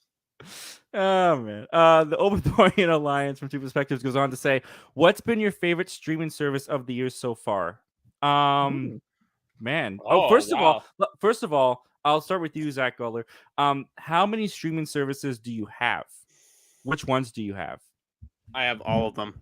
And I'm not afraid to admit that. I mean, I could just be a cheap cop out and say my favorite is Peacock and because it gives me the most value for my money. It gives me the whole WWE library too. So, I mean, that's all I need because there's a lot of rare crap in that in that physical media library. So, I'm just glad to have that in the palm of my hand. Yeah, Um that's pretty awesome. yeah, Disney Plus, obviously, it's great value for your money. Yeah, I've been enjoying a lot of that. In terms of overall content, though, I think Netflix is actually really up to their game this year. I've been Mhm. watching Mike Flanagan's new series recently, which I think is great. Ooh, Which Um, one's that? The Fall of the House of Usher. I think it's a I've been hearing modernized, about that. yeah, it's a modernized retelling of an Edgar Allan Poe piece. So Can it's, I be honest? mhm. I found out last week that it wasn't about Usher the singer. Yeah, see, I thought it was a documentary, but I mean, at this point, I just thought Usher was up to some stuff, and I was like, what celebrity isn't? that's the greatest quote of this whole stream. I thought Usher was just up to some stuff, and I was excited to see. I haven't seen him in a long time since Confessions. Was he confessing this time? Somebody yeah, tell yeah, me. That's amazing. he's up to some stuff. Yeah, Yeah, he's up to some stuff, all right. I wasn't sure what it was until like a week ago. Oh, Yeah, I man. will tell you, I don't think this series is like it's spooky for sure. Definitely not as good as Haunting of Hill House, in my opinion. Oh, I loved Um, that. I love that yeah, series. I don't even know if I like it as much as Midnight Mass, which I don't think is very fair because, Midnight Mass is completely out in the open. And I haven't seen all of The Fall of House of Usher, so I can't explicitly say that it's better than Midnight Mass yet. But I think Haunting of Hill House is a much more entertaining show from start to finish than all those combined. Okay. Mm, Gotcha. I love Midnight Mass. It's so freaking good. Yeah.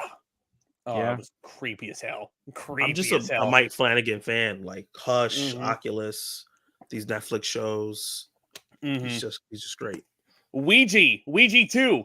Ouija, yeah. Mm-hmm. Those should have Yeah. been bad, but they're not. Yeah, I think for new content, I might do Disney Plus because I've really been enjoying The Okay. Bear, and I've really been enjoying Only Murders in the Building, and I had fun with Ahsoka, and Ahsoka was phenomenal. Ahsoka was phenomenal. yeah, no, I You wouldn't confused the say it hell was out of me when you said The phenomenal. Bear and Disney Plus, and I forgot he's Canadian. Yeah, sorry, Hulu and everything is on Disney I was like, Plus, what? all combined. It's all When did it get on Disney all lumped Plus? together. Yeah, Yeah. Only Murders in the Building is definitely a Hulu show in the United States. So Yeah, no, Yeah. it's just on Disney. It's right next to Hannah Montana, you know. That's Only- crazy. Yeah, so it's pretty Well, fun. Selena Gomez is like, Hannah Montana's Mhm. like, It's Yep. next to. No, it's that's next- exactly it. Yeah, and then it says continue watching. But I anyways, mean. I could say that's a joke, but it's not. My wife and I have been rewatching Hannah Montana. We're almost done the entire series, actually. I'm so sorry. It's been a nostalgic trip. We're also rewatching Drake and Josh, which has been a lot of fun. Yes. Yeah, Yes. it's been great. Drake. Love it. Drake. Where's the door hole? It's right there. I drew it with a magic marker. Should have cut off with a power saw, you idiot. And scene. 'Cause Yeah. I'm pretty sure we lost Dax. He doesn't No, I know think what it's Drake fine. and Josh is. no, I do. Yeah, no. Well, I mean, like we were coming home from school to watch it, and he was in university in the dorms, working on his thesis by the time Drake and Josh was on. So he missed it. God damn. You just made me feel like an old man. I don't know. Where were you in 2000? 2004 to 2007. Yeah, 2004 to 2007. Oof. Yeah, okay. We're about to- 2004 to 2007. Oh no, yeah. I was in high school. Yeah. All I right, was there about you to say go. we're about to learn a lot about each other. 04. I was watching it. So when Drake and Josh ended, I was 11 years old. That's Oh, Yeah. crazy to think about, but yeah, I was on that's the cusp of being a man. I caught Mhm. Drake and Josh on its last season, so I was 8 when I started watching it in 2007. Mm-hmm. Why is every episode of its final season involving Drake and Josh getting trapped somewhere? Because it's great television. I mean, you have it all. Their car breaks down. They Yep. accidentally drill themselves inside of a treehouse. Long story. Trapped in the bathroom because of the dog. Yep, Drake is basically holed up in his house because of a big rainstorm, so he can't perform outside. Yep. They're trapped in a helicopter, which is a freaking One of my awesome favorite episode. episodes. You go squat, pray, leap, and then touchdown. That spells splat. Oh man. I love that we can Yeah. talk about Drake and Josh. That's Mhm. amazing. But Yeah. did you answer Zach Attacks what your favorite streaming service was? I'm just gonna go with Disney Plus for this year. It's probably Netflix for me. Yeah. They always All got right. something on there for me to watch that I love. And some of my favorite shows all the time are on Netflix. Yeah. So it's always going to be. The library Netflix. is like there's no competition to Netflix's library, but I find that I scroll way longer on Netflix than I spend watching something on, except for because I'm going through Breaking Bad, so I've just like been addicted to that. I've been going back to that pretty easily. But once that's over, I feel like I'm just gonna keep scrolling and scrolling and scrolling until I turn on Disney Plus.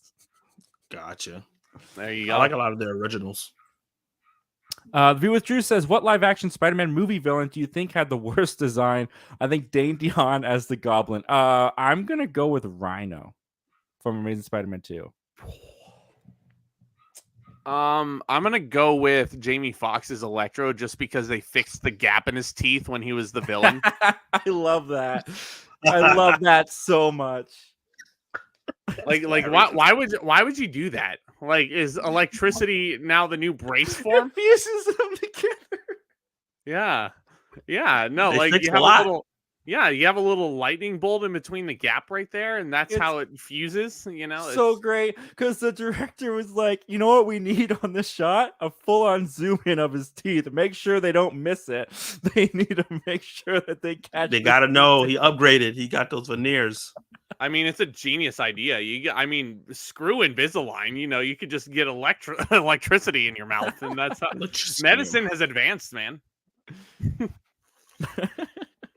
Anyway, I think Dana Hahn's Goblin was really bad. That was horrible. Yeah, I kind of liked the idea of it, trying to make him look like a diseased actual goblin type thing. It just didn't work. It just didn't. It just didn't work for the film that they were making, unfortunately. But do you like it more or less than Willem Dafoe's Goblin suit? Do I like? I like Willem Dafoe's Goblin suit way more than Dana Hahn's, whatever that was. Okay, I think it's goofier than Dane DeHaan, to be honest. No, yeah, 1000%. But I still like it more. it's how you wear it. So like, I feel like Willem Dafoe still felt menacing in that goofy ass suit, but Dana Hahn, I was just laughing the whole time. So what the hell's going on? We got 10 minutes left. Why are you here? You're late. You're late. I'm not paying for this. What are you doing? God, I mean, I was more offended by Dane DeHaan's acting in The Amazing Spider-Man 2 than the design. Peter, I have this disease and it's gonna kill me very soon, Peter. Oh, poor Dane DeHaan. That kind of derailed his career a little bit, didn't it? Just give me your O negative, okay? Peter. Oh man, I love when he shows up at his house.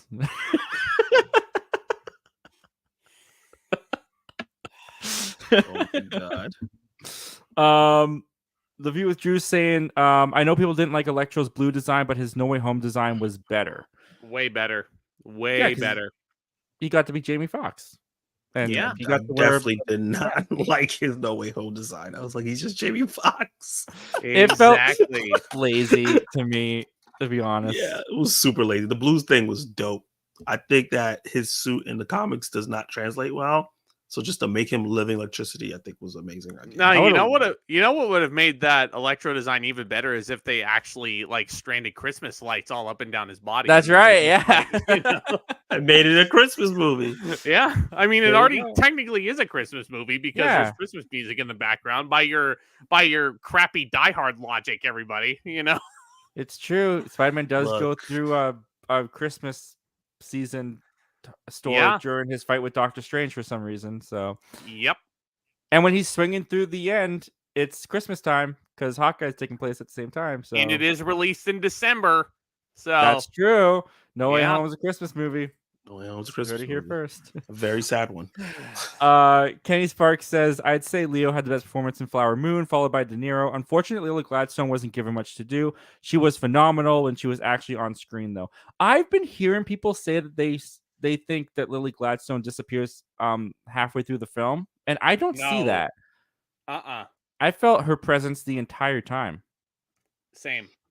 Yeah, I felt like she didn't get enough either. I think what it is that she was there, but she was in bed, and it was kind of like, I don't know.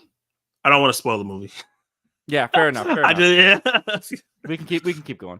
The Overthorian Alliance from two perspectives. What has been your most disappointing movie or show of the year so far for the three of you? Man, we're going with shows. Disappointing show. Movie or show? I mean, Mandalorian season 3. That was a letdown for me. Even though I thought that was very good, you know, I was expecting quality. It was not up to snuff with the first 2 seasons, though. I will agree with you on that front. But most disappointing movie of the year for me is The Creator. Like, I wanted that movie to be so much better than it was. It looked so freaking cool, and it actually kind of got boring by the end. You know, I don't remember what I've seen. I'm looking like through my list now. I'm like, where's my letterbox? Sometimes it does come in handy. Well, Killers definitely disappointed me. So that'll be one. But I feel like there's like a Ben Affleck movie. Hypnotic. That Oh shit God. Oh was so God. The disappointing. Yeah, I've Robert heard nothing but terrible things about that. the Robert Rodriguez one. Yeah. Oh my god. I was like, what the hell? What is this Timu Wish Inception movie you gave me? With these good actors. What the heck? I All was these great actors. disappointed with Knock at the Cabin personally. Mm. Shazam Fury of the Gods I was disappointed with. And I'll throw a Little Mermaid in there. I was disappointed by Little Mermaid. I was wanting to love that, and I just couldn't get on board with the movie. I was a little disappointed in John Wick 4. Wow. Yeah, I gotta disagree with you there. There's I love John Wick 4. There's a hot take right there. There is a hot take. Yeah, I gotta watch saw that it again. a couple times, and I was just like, oh, it's not as good as the first time. That's fair, man. That's fair. And it was a long movie too. It was it was 3 long. hours. Kenny Sparks, the there it is. performance. Oh, the performance that he didn't like was Brendan Fraser, surprisingly, because I love that dude. Yeah, it's controversial. So oh, you want to talk about disappointing Quantum Mania? Like that one, even though I enjoyed it, I wanted it to be so much better. It was just meh for me, you know. I didn't have high hopes for it because it's an Ant-Man movie. MODOK forever. The view withdrew. What do you think is the best scene in Wolf of Wall Street? For me, it's the tie between the chest thump scene and DiCaprio racing home while Jonah Hill was on the phone. I've not seen Wolf of Wall Street, full transparency. So what do you guys think? Okay, Zach, what do you think is my God, the best scene?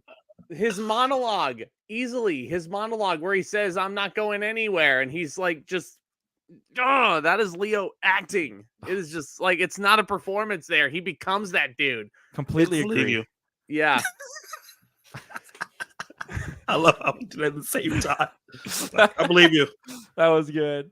You're the only one that saw it. That's true. Yeah, I gotta watch that movie. Yeah, Scofield Studios. I honestly think that Robert De Niro had the best performance in Killers of the Flower Moon. He was like a wolf in sheep's clothing. You never know if he's being genuine or if he's just manipulating everyone. Yep, he was. That's the analogy I used. That's the same exact analogy. I love it. Yeah. I felt like I knew he was a piece of shit from the first time he stepped on scene. I was like, yeah, nah, this is the villain. Yeah, never fooled. I was like, did I not see this? I have this Go ahead, Zach. Sorry. Okay. I was just gonna say. Well, actually, you know what? I shouldn't say because it might be a spoiler. So I'm not actually gonna retract what I was gonna say. Zach, you can say what you're gonna say. So I mean, this is just kind of a random thing I thought of, but anytime I watch a movie, like, there's times where I'll just look and then the villain will come in and then I'll joke with the person I'm watching it with. I'll be like, I wonder who the villain is. And then you're usually I wonder who the bad guy is, you know, like, unless you're a Disney movie in the 2010s, like, you didn't outright say who the villain was. It was kind of tough to guess. And that's a horrible trope because how do you get behind the villain's, like, whole motivation if you don't know who it is until the very end and it has to be revealed, you know? Yeah. That's always been my big problem. A nice twist.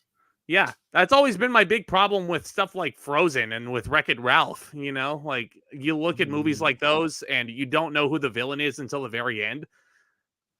And I'm like, okay. So they've just been hiding in the shadows the whole time? Like, I mean, that Candyman villain reveal in Wreck-It Ralph freaked me out when I first watched that. Yeah. When he transforms back into Totally Turbo or whatever his name was. They're great reveals, but I feel like that's just Disney going to the woodshed one too many times. But yeah, you know, that's fair. Kenny Sparks says the runtime was not warranted at all. I have no desire to watch the same people get abused over and over for 3 hours. I was like, we get the point. Land the plane, Martin. Martin. There's a part where, like, in the third act, something happens, and it's like supposed to be like an emotional scene with Leo, and I was just like, I've just seen too many of this in this movie so far. I'm starting to feel numb. Like, yeah. And to the point where it kind of almost got to the line of like torture porn. He is not incorrect. He is not incorrect. I didn't feel it that intensely as you guys did, but it was a lot to take for 3.5 hours. I will definitely say that. And there was a point in the movie where it started at 12:30 for me, and there was a point in the movie where I was like, "Oh, okay, this feels like it's wrapping up." Looked at my watch; it was 2:00, and I got out just after 4:00. So That happened to me too. I was watching it. I was like, "Oh, we're about to get into the third act," and it was only an hour in. it was like, only an hour. Yeah, we got a long way to go. I mean, like they told so much story already. God bless you if you didn't feel the runtime, but my butt felt like Leo after the Nero got to him. That's all I'll say. Hey, by the time the movie was over. Attacks, you don't understand. They're only in the bottom of the third inning, so there's so much more story to tell. Okay. Overtime game. Ken goes on to say, unlike gangster movies where the characters signed up for this life and is therefore more understandable and bearable when they get got. Oh, okay. I think that was a continuation of what he was saying before. Yeah. That makes sense. That makes sense. Yeah. Schofield Studio says Leo also did fantastic. Just from the first scene he's in, he gave the vibes of a timid person who could easily be manipulated. Lily Gladstone's character felt the most defined, though. Yeah, completely agree with all of that. The View with Drew says, what's a movie that, despite being 3 hours long, you never felt the length? I would say Wolf of Wall Street. Avengers Endgame. Oppenheimer. I felt Oppenheimer a little bit, but I still enjoyed it. But yeah, Endgame and is Infinity War 3 hours too? Infinity War is like 2:45. Okay, so I'll go Endgame. I'll give Infinity War like 2.5. I don't think it was 2:45. It didn't feel like 2:45. Yeah. Oh, you're right. No, it wasn't 2:45. I don't know what I'm thinking. Yeah, you're right. It was like 2.5 hours. Yeah. But yeah, both those movies are like very well paced to me, especially. I just typed in what the runtime is. It said 149 minutes. You're gonna make me do the math? Just tell me how long it was. Yeah, I can't tell you. No, that's 2.5 hours on the dot. Okay. By the way, here you go, guys. Make 2, so enjoy. Make sure you unsub for him to give you that bullshit. No, why would you torture your viewers like that? I just want to see who gets it. I don't want to forget about it. Just sitting there worse before than the show's over. Gosh. Kenny Sparks. That was probably the most anticlimactic giveaway I've ever done. Well deserving for that movie. Leo's best performance is Calvin Candy. Here's my impression. Okay, yeah, no, so we're just gonna go ahead and get the digital code. Yeah, there it is. Yeah, all right. We're good. Let's go on to the next comment. I hope someone has a good night with that. Honestly, the Meg 2 was such a guilty pleasure for me this year. A piece of shit. I don't know what you're talking about. It was I didn't so hate it, dumb. But it was I wish it was dumber. Nothing I think the made first sense. half of the movie was took too seriously, and I was like, "Where's the sharks?" Dude, everything was so melodramatic in the beginning. I laughed so much. It was so funny. What are you doing? Why are you acting? Just be dumb. And when Jason Statham goes swimming out there in his shirt and jeans and he's at the bottom of the ocean, I'm just like, yes. This makes no sense. We just saw someone's head explode, but I'm so happy. Shirt and jeans. I'm so weak. Oh man, we're getting the third one. It's like those old school like old school bod commercials from like 2003. Those guys in the freaking and then it just becomes Jurassic Park. It was beautiful. Such garbage that I really enjoyed. Nathan Trent Movie says, do you guys think Killers of the Flower Moon or Oppenheimer is more likely to win Best Picture? I can't weigh in on this because I still have not seen Oppenheimer. What do you fellas think? Oppenheimer. That's final. Yeah, I think it's Oppenheimer. I just think that Oppenheimer is more critically praised and it has the box office to back it. But also they hate movies that do successful, so it might be a chance for. Has Marty won Best Picture? Well, they don't hate movies that do successful. It's just usually the ones that make $950 million are not Oppenheimer. No, he has. That's true. The Departed won Best Picture. God, I want to say Raging Bull won Best Picture. I don't think that's right though. It might have been nominated, but I know. I couldn't tell you. The Departed for sure won Best Picture. Okay. So Yeah. So since he's had one, and has Nolan gotten one? No. So okay. So Oppenheimer. Yeah. Nolan's been nominated like I don't even know how many times, and he's never won Best Picture. Never won Best Director, I don't think either. Do we all agree that Flowers or Killers of the Flower Moon will probably get nominated though for Best Picture? 100% it will. Yeah. Yeah. This is Oscar bait to the core. Yeah. Yeah. Leo It is. No, Leo is definitely going to get nominated for Best Actor. He's not winning it though, because that's Cillian Murphy's to lose. De Niro definitely will get nominated. Does he beat For RDJ? supporting. I don't know. Gladstone, I hope she wins Best Supporting Actress. I really hope so. But They're putting her for lead. they're putting her for lead. Oh, fantastic! Yeah, no, even more so. Interesting. Yeah, I've been Yeah. saying supporting the whole time, but I guess that makes sense. She would be lead actress. go She- for it. Yeah, give it to her. I don't. Yeah, that's fine. That yeah. I guess her sister would be a supporting actress, but I don't think she's gonna win. Even though I liked her. Yeah. Ken's saying I'm gonna watch Five Nights at Freddy's at home. Please try that again. FNAF. Try- Oh, FNAF. I'm FNAF. watching FNAF at home. FNAF. I've had enough. As in, I've had enough. Jason Entertainment, what's going on, Jason? Thanks for joining us tonight, man. Here we go. The multiverse is on. The Zacks are here. We need the pointing finger meme from you three. I almost made that the thumbnail. I You almost ready? took the Tom Holland and Toby and Andrew and put our faces on them. Oh, can we do it? Who am I pointing at? Am I pointing down? We're just pointing straight. There you go. We're just pointing straight. There we go. Hey, we did it. Yay. Yeah. We did the thing. If we ever meet up in real life, we got to do that. That's Yeah. a goal. Yeah. There's a goal for the channel.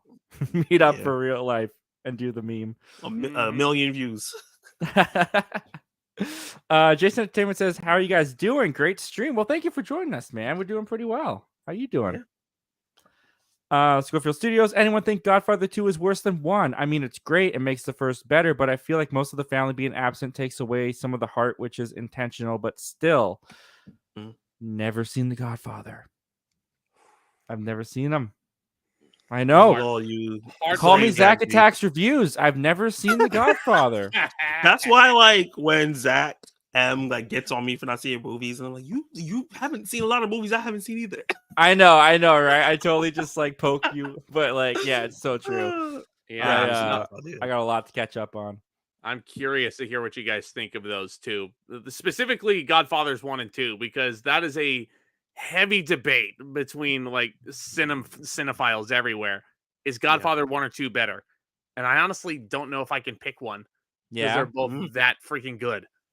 Godfather, say what Godfather 3 is there, but I think I hear they're so good that I don't know if they could live up to my expectations. I think I'm a little worried of watching it for that reason. It's they make it sound like once you see this, movies will never be the same.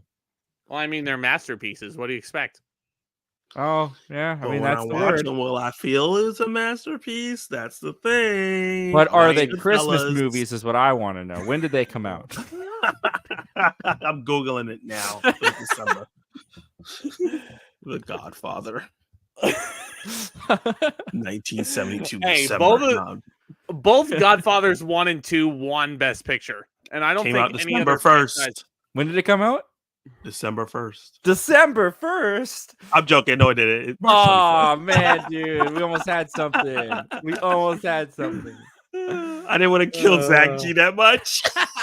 He's already had enough of us with our bad takes. The stream ends. He's just like, "Hey, wait a minute." Nathan's Random Movies. Who are the best movie/TV characters of 2023 for you guys? For movies, for me, it'll probably be Rocket. But for the TV shows, it'll be Joel from The Last of Us. That's a great question. I'd put Ellie up there too, because Ellie's a freaking phenomenal character, and she's so much fun to root for. Yeah. My favorite character in movies this year? What have I It'd probably seen? be Ken for me Yeah. from Barbie. Oh, Ken's hard to beat. He's hard Yeah. to beat. He's just Ken. Everyone in Bottoms. Yeah. That movie's hilarious. I love Barbie. Like 9-year-old Zach would be judging that statement so much if he heard that. When it comes to TV shows, it's probably the redhead chick from what's her name? She's in Orange is the New Black. She's in Russian Doll. I think Natasha Lyonne. I think her name is Natasha Lyonne. Is that how you say her name? From Poker Face, the show Poker Face that came out this year. I loved her. I really liked where I just forgot it. Where did it go? Where is it? My brain. Oh, Haley Atwell. I liked her in Mission Impossible: Dead Reckoning. Oh, I she really was liked great, her. wasn't she? Yeah. No, she was really great. Yeah, I really liked her. I think and Spot from Across the Spider-Verse. I'm gonna throw that in there too. I loved him. I loved him. He was great. A guy, a bloke who is supposed to be a side villain, and yet he's one of the most memorable characters. I have his Funko Pop up there. Like, oh, really? That's awesome. Yeah, it's quite a collection. But, and I really liked Steve Martin on Only Murders in the Building this year. Yeah, I thought he was really funny. I gotta watch that new season too. Oh yeah, Bebop and Rocksteady from Mutant Mayhem. Heck yeah. Oh, Seth Rogen and John Cena. Yeah, I can't beat that combination. Oh, how can I not talk about the New York Turtles? Oh, they made me feel so seen. Yeah, the Turtles are great. You will want to eat pizza after watching a Ninja Turtles movie. Oh, you got to watch pizza during a Ninja Turtles movie. Absolutely. The Oberthorian Alliance from Two Perspectives says, what's the TV show that is popular that you guys think is overrated? That is tricky. A popular TV show that's overrated. Full House. Wow, you're attacking a classic there. Well, because it's not funny. It's not funny. Okay. Yeah, you know what? That's fair. It's feel good TV, but I don't know if it's good TV. Yeah, it's not a sitcom. It's just like, soap opera happy ending show. Which if that's the purpose of it, great. If the purpose of it is to make you laugh, if the Olsen twins are what you need to make your show like comedic, no. Horrible writing. Didn't like it at all. Wow. Yeah. Do you have one, Zach attacks? Because I'm drawing a blank. Probably Saved by the Bell. Saved by the Bell? Saved by the okay. Yeah, I can see that. We're just all going for like cheesy sitcoms from the past. Zach I says, don't know. Step by step. Step by step. I'm not. I don't know. I have to. I don't know. Can't think off the top of my head, honestly. I have to think of one. Nathan's Writer Movie says, on that note of Christmas movies, are you guys watching Silent Night, a John Woo action movie starring Joel Kinnaman? I want to. Haven't heard of it until now. Trailer looks cool. I've seen it around, yeah. John Wick copycat, but I like Joel Kinnaman. I don't know. It's we'll see. We'll see. I don't know when it's coming out though, to be honest with you. Google. I would say Easter. That sounds about right. Yeah. A Silent Night. That sounds about right. Yeah. Silent Night is a Christmas movie. Silent Night in a holiday about the resurrection. It's Why are they giving me a 2021 film? I want the one that's coming out this year. That's right. You yell at Google and December 1st. December 1st? Oh, so it is a Christmas movie then, huh? Nice. I think it gets killed during Christmas. Great. Fantastic. The Oberthorian Alliance says, if you could live in a universe, where would you live for 24 hours? Oh, that one's easy. Star Wars. Star Wars. I mean, this is just the part of me also that has experienced the Galaxy's Edge many times, but just being in that portion of Disneyland as many times throughout the day, like, I want to be fully immersed in the Star Wars off Galaxy World. It's so cool. The food they have there and the drinks they have there, it's unlike anything you'll ever have in your life. And the beings that you interact with, oh my goodness. Yeah, Star Wars for me. Yeah, I would die in Star Wars pretty quickly. And you never know where you're going to end up, right? Like, what if they put me on Mustafar? That's sucky. Or Tatooine, that's really hot. I don't know. Yeah, Jakku. Whoop-de-doo. I'm in Star Wars. I think I'd want to go in like the Marvel universe for a little bit. That'd be pretty fun. Now, is that during Infinity War, during the blip, or is that after the blip? During the blip because there's less people around, so I get to. Wow! I like my space. Gosh, darn! I like the lack of traffic. Yeah, exactly. I mean, it works. I get to work on time. I like the fact that I can go to a sporting event live and there's not as many sweaty people around me. There you go. I can join Captain America's like help group, hang out with Cap for a little bit. It'd be fun. Yeah. I mean, Steve Rogers having therapy, I would vote for Steve Rogers, Yeah, perfect. I would vote for him. Yeah. Me too. Is that where you would go to, Zach Attacks? Is Marvel? Mine's probably be an animated universe. I'll probably go to this is an anime, but My Hero Academia. I'll probably go to that universe. Nice. Oh yeah, that's a good one. Everyone gets powers. It'd be fun to be animated for a little bit. Hey, I would. Yeah. I'd check out SpongeBob. Ooh. Why didn't I say that? Well, why didn't I say that? I want to try a Krabby Patty, and I want to go to SpongeBob's house and play eels and escalators. Yeah, I would love to do that. And I want to steal the Krabby Patty secret formula, give it to Plankton, just to see what would happen. Okay, the Krabby Patty secret formula.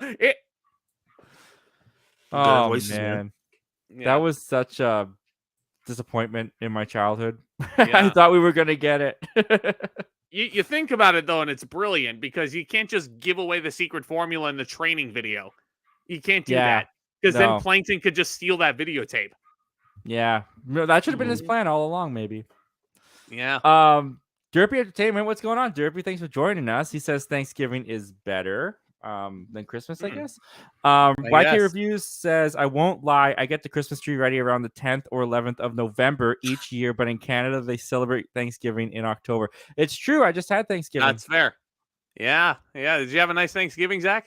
It was very nice. Yeah, I went over to my in-laws. It was her parents' place, but went to my in-laws for 5 days. Oh wow. Yeah. So it was very, very nice time. Neato, man. Yeah. No, that's there you go.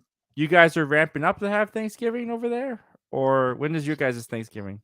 November 23rd is our Thanksgiving. Okay. So we're still Halloween mode. I'm gearing up to watch some good football, go Seahawks. I hope they destroy the Niners, but it's it's true. I live in the Bay Area and the Seahawks, they're hated over here, and I love the Seahawks. I hope the 49ers get crushed, but anyway, gearing up to do that. I'm mainly gearing up for Halloween though. It's just you guys got your costumes? You guys dressing up? Yeah, I took too long to buy mines. My job is doing a Halloween Barbie theme, and everyone's supposed to dress as like Barbie or Ken, but like a spooky version. So I was gonna go as like emo Ken, but the costume's gonna come November 4th. I'm like, oh no! What? Just flip it on their heads and come as Alan. Just wear like a t-shirt and like just put on a suit and say you're the president of Mattel. Anybody there can you do go. It. Yeah. Will Ferrell. Yeah. I'll be dead Will Ferrell. Yeah. Are you doing a couple's costume, Zach? Oh yeah, no. So at the Oogie Boogie Bash on my Instagram, if you guys want to follow me on my Instagram, you can. It's fine. It's public. But I dressed up as Doctor Strange while Lindsay dressed up as the Scarlet Witch. And we were walking around and we were interacting with a lot of the characters on the tree trail. It was a lot of fun. That's awesome. But I'm going to a Halloween party on Friday, and I'm going to be dressing up as Maverick from Top Gun at that. So nice. Yeah. So 2 characters this year. Can't beat it. That's awesome. That's really awesome. I'm just gonna wear my Spider-Man outfits at home. That's my Halloween. Perfect. Eat the candy by myself. The Obathorian Alliance from I'm married, so Cass will be here. I don't know why I forgot about that. I was like, what happened? Was this a reveal? I won't be alone. Yeah. The Obathorian Alliance says, what is a book universe that you would like to get adapted into a TV show or movie? Anyone read books here? I mean, most of the franchises I read have already been adapted, and at this point, there's talks of like rehashing a lot of those franchises, like the freaking Harry Potter Max series that they're talking about. Like, Yeah. I don't know. I mean, I'm everybody's game. I'm what? for it. I'm totally for it. Me too. I'm fine. Yeah, if you want to Yeah. retell the story and if you want to actually put in the details that were missed in the first movies, like in Goblet of Fire, it's not mentioned in the original movie, but Hermione leads this big old troop of house elves and she starts a revolution. It's crazy, crazy stuff that they definitely could have explored. But It could be a great episode. Yeah, 2.5 hours worth of a movie. You don't have time to explore all that. And it's a 730 something page book. So definitely, I'm for it. I'm fine with it. Percy Jackson and the Olympians is getting a TV show on Disney Plus, which they have the kid from the Adam Projects playing the main character. Adam Copeland is in it, so that should be fun to see him. But yeah, I mean, I don't know. I mean, I don't really have an answer for this one because most of the books that I read growing up have already been adapted. Yeah. I don't really read, to be honest with you. I don't work that into my days, to be honest. So when I was younger, I really wanted them to do Unfortunate Events, which they ended up doing with Neil Patrick Harris. So, and that is the superior version, by the way. In some ways, because they have enough time to do all the books, but yeah, I don't know. What is it? Wasn't always there for me. What is it? With the movie, they do like they only have like what, an hour and a half to do the first 3. Yep. Like, and then they make up their own ending. That's too messy. That is too messy for me. I'm sorry, but Jim Carrey, I kind of like more as Count Olaf than Neil Patrick Harris. Yeah, to be honest, which is fine. But Neil Patrick Harris is perfect casting because he's a showman. Count Olaf is a fake showman. So, yeah. No, that's very true. Did you answer this, Zach Attacks? I can't remember. Somebody said my answer in the chat, but like Image Comics, I think that they have a whole bunch of stories that will work as great as like TV shows and movies. I know that they're working on a couple now, like Saga is supposed to be coming to a TV show on Prime Video, and that's like a book that's amazing.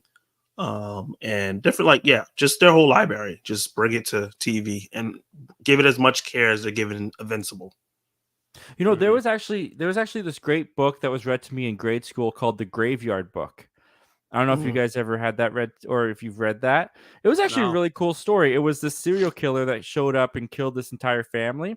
But this baby of the family got away and crawled off to the graveyard. And in the graveyard, the ghosts like took him in and like raised him.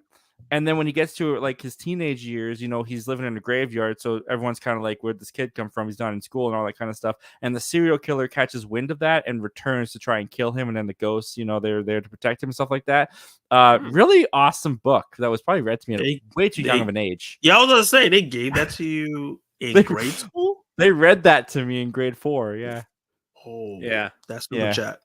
It was pretty great. Oh crap. We got Dark Movies in here sending in a super chat 50. This is Norwegian, so I'm not quite sure what it is, but very generous either way, man. Thank you so much, man, for sending that in. Hey guys, can't stay for long, but what's your biggest hot take? we kind of went through this a little bit before. But I mean, did you think of one off the top of your head now, Zach? You had trouble before, but I mean, Full House being overrated. Rocky 2 is better than Rocky 1. I mean, that's probably right. There you go. Yeah, there you go. Yeah, sorry, man. We kind of went through that already, but thank you so much, Dark. That was very, very nice of you. Very, very nice of you. Ken saying that Miracle on 34th Street was released in June 4th. Lady and the Tramp was released June 22nd, 1955. But Lady and the Tramp isn't a Christmas movie though. It's a Disney movie. It's a Disney movie. Yeah, that's right. You can't have Disney and Christmas mix. It's not allowed. Yeah, unless you're the Muppet Christmas Carol, or if you're the actual Christmas Carol, also with Jim Carrey. God, what else? I'm trying to think now. Oberthorian Alliance says, is anyone excited for the new Lord of the Rings movie next year? I forgot about that. It's like an animated movie, right? It's coming out on my birthday, the day I turn 28. So, Oh, I hope it's good. Nice. yeah. Somebody in here. Oh, I think it was Nathan Random Movies watched Expendables 4 on his birthday. Oof. I felt so bad for him. Sounds I'm like sorry, Nathan. Sounds like a shitty birthday.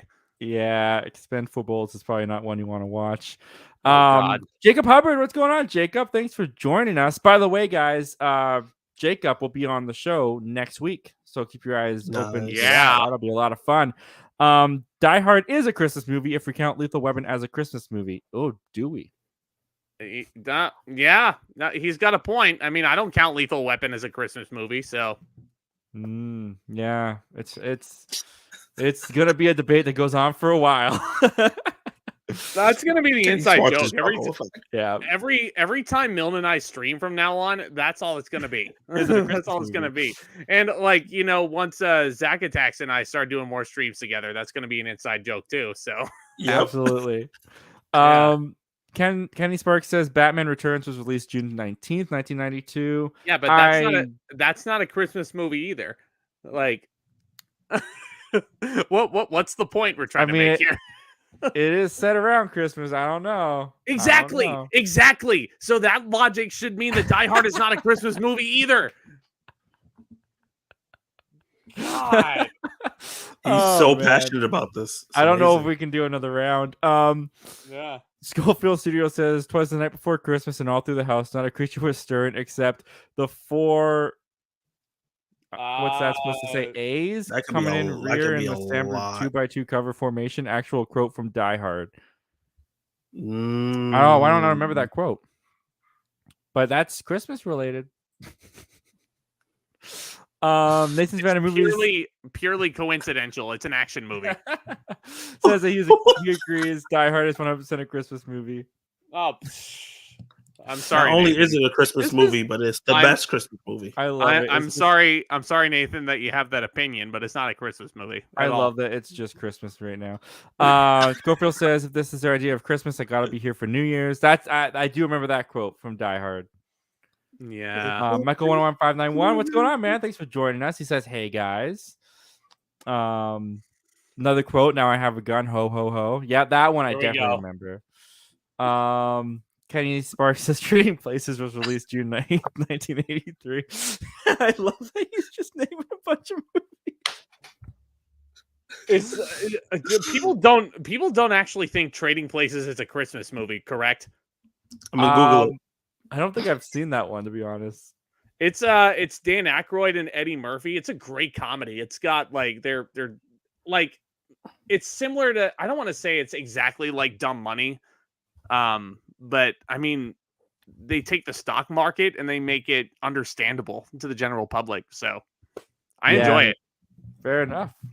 I gotta check that one out then. The View with Drew says, who is your favorite classical musical icon? Mine has got to be Freddie Mercury. He's a legend, had a flawless voice, and gave so many timeless songs. I don't know. Michael Jackson comes to mind for me. I like Michael Jackson quite a bit. I mean, King of Pop right there. And like, a lot of the popular music that's out there, it's Michael Jackson was the pioneer there, but true. That's a good question. So this list I'm looking at on Google right now, number one Christmas movie that people forget is Christmas movie, Die Hard. What are some other options? Lethal Weapon, Trading Places. What? Eyes No, Shut. no. Literally, the thumbnail for Trading Places, there's a Santa with a gun in his hand. So that's part of your rule, right? Santa got to be a character. That's clickbait. Great. That's a clickbait article full of lies. They got Gremlins, Rent. You sit on a throne of lies.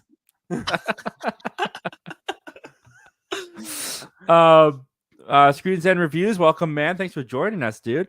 He says Malik was great as Freddie Mercury. Yeah, we all agree. The View with Drew says also Taron Egerton was fantastic in Rocket Man. He was. Rocket Man was great.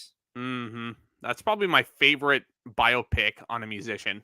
Like, bar none, because they actually got Elton John's, like, they got the essence of who he was, like, in every facet. And yeah, I respect that movie a lot. I really do. I think Nathan's Random Movies is asking our favorite slasher or demonic possession horror movies. Oof. Favorite slasher or demonic possession? Well, I mean, I'm totally equipped to answer this because this is totally my wheelhouse. I don't know. I enjoyed the Child Play movies since I've watched them. Yeah, it's totally my Blumhouse too, but The Exorcist for me. Yep, that's fair. Slasher would be The Collector. Possession movie. I'll go with Hereditary. Ooh, that's a good one. That's freaky. I like The Conjuring too. Yeah. I'll put The Conjuring in there. I like The Conjuring 2 more than the first one.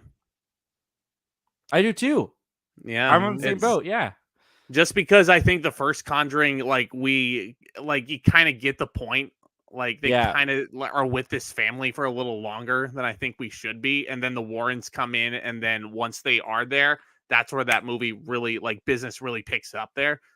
But Conjuring 2, the Warrens are in the entire thing, so you're into it. Yeah. Yes. Yeah. That's a good point. Mm-hmm. And the Crooked Man and the Nun is introduced. Like Conjuring 2 is creepy, man. Yeah, the Nun and the 2 shitty ripoffs that came out. Did I say ripoffs? I meant spin-offs. But yeah. They're still ripoffs though. It worked either way.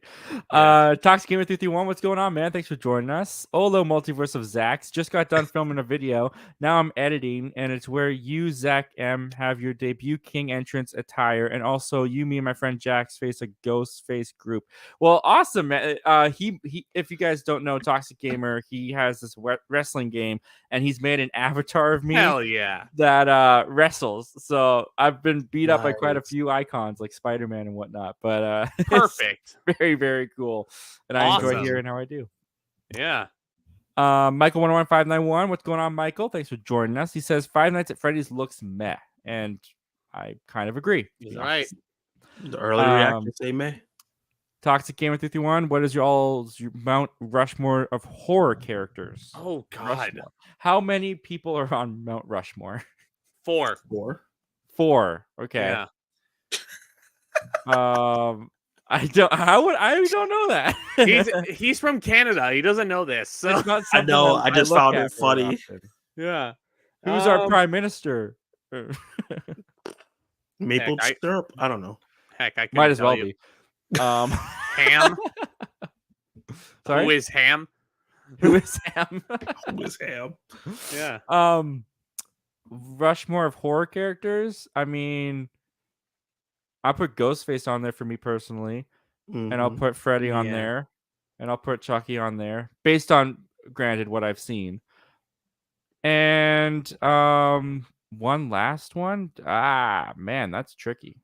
Pennywise for me. I'll put Pennywise on there. So I'm gonna go Freddy for sure, 100%. Ghostface, Michael Myers, and Hannibal Lecter.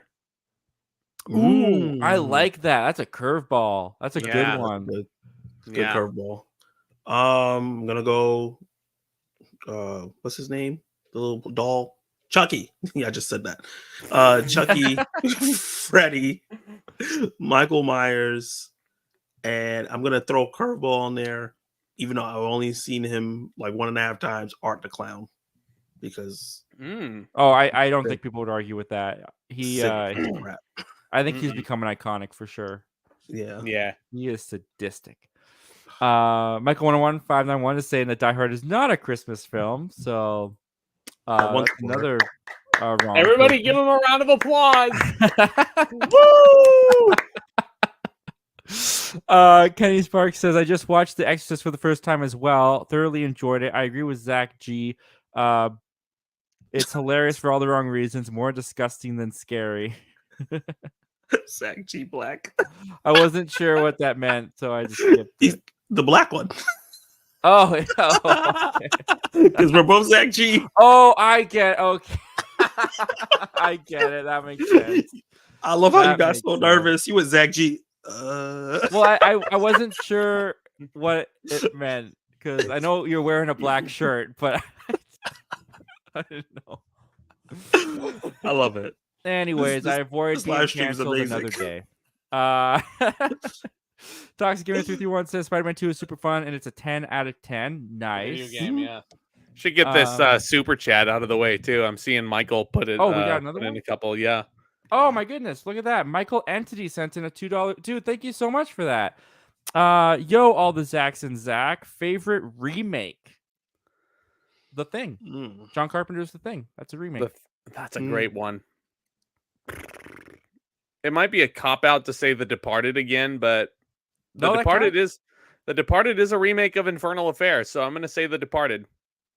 Okay. I think I'm going to go with The Thing as well. That movie creeped me the hell out. Yeah, perfect. Well, thank you for sending that in, Michael. That was very generous of you. I appreciate that, man. And yeah, thank you for catching that, Zach. I don't know why this thing didn't bling for me, but where did we go? We are right here. Michael 11501 says The Flash is okay, but Blue Beetle was better.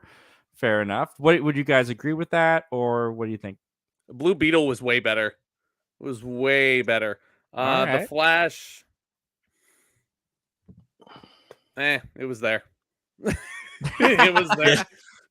If the Flash had good VFX, I would say it's better.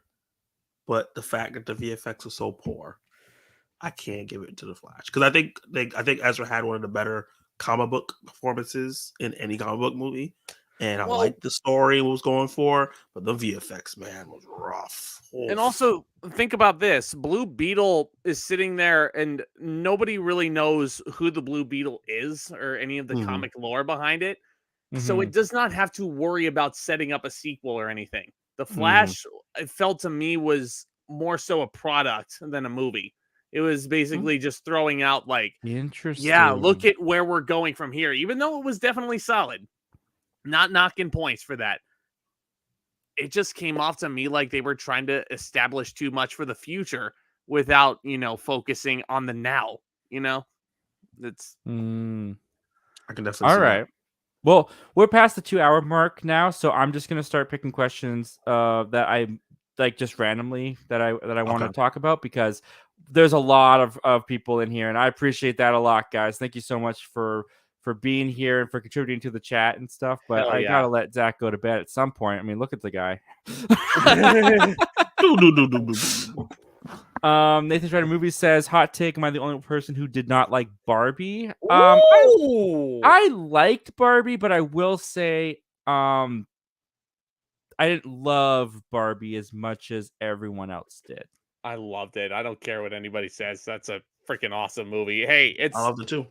That's well deserved that it's the highest grossing movie of 2023 right now. I'm so happy I'm so happy for Greta Gerwig, and I'm so happy for everybody involved that they have that accomplishment. It's like, if nothing else, like even if they're not nominated for any Oscars, at least they have that notch in their belt. So yeah, it's my number 4 this year. So I loved it. Nice.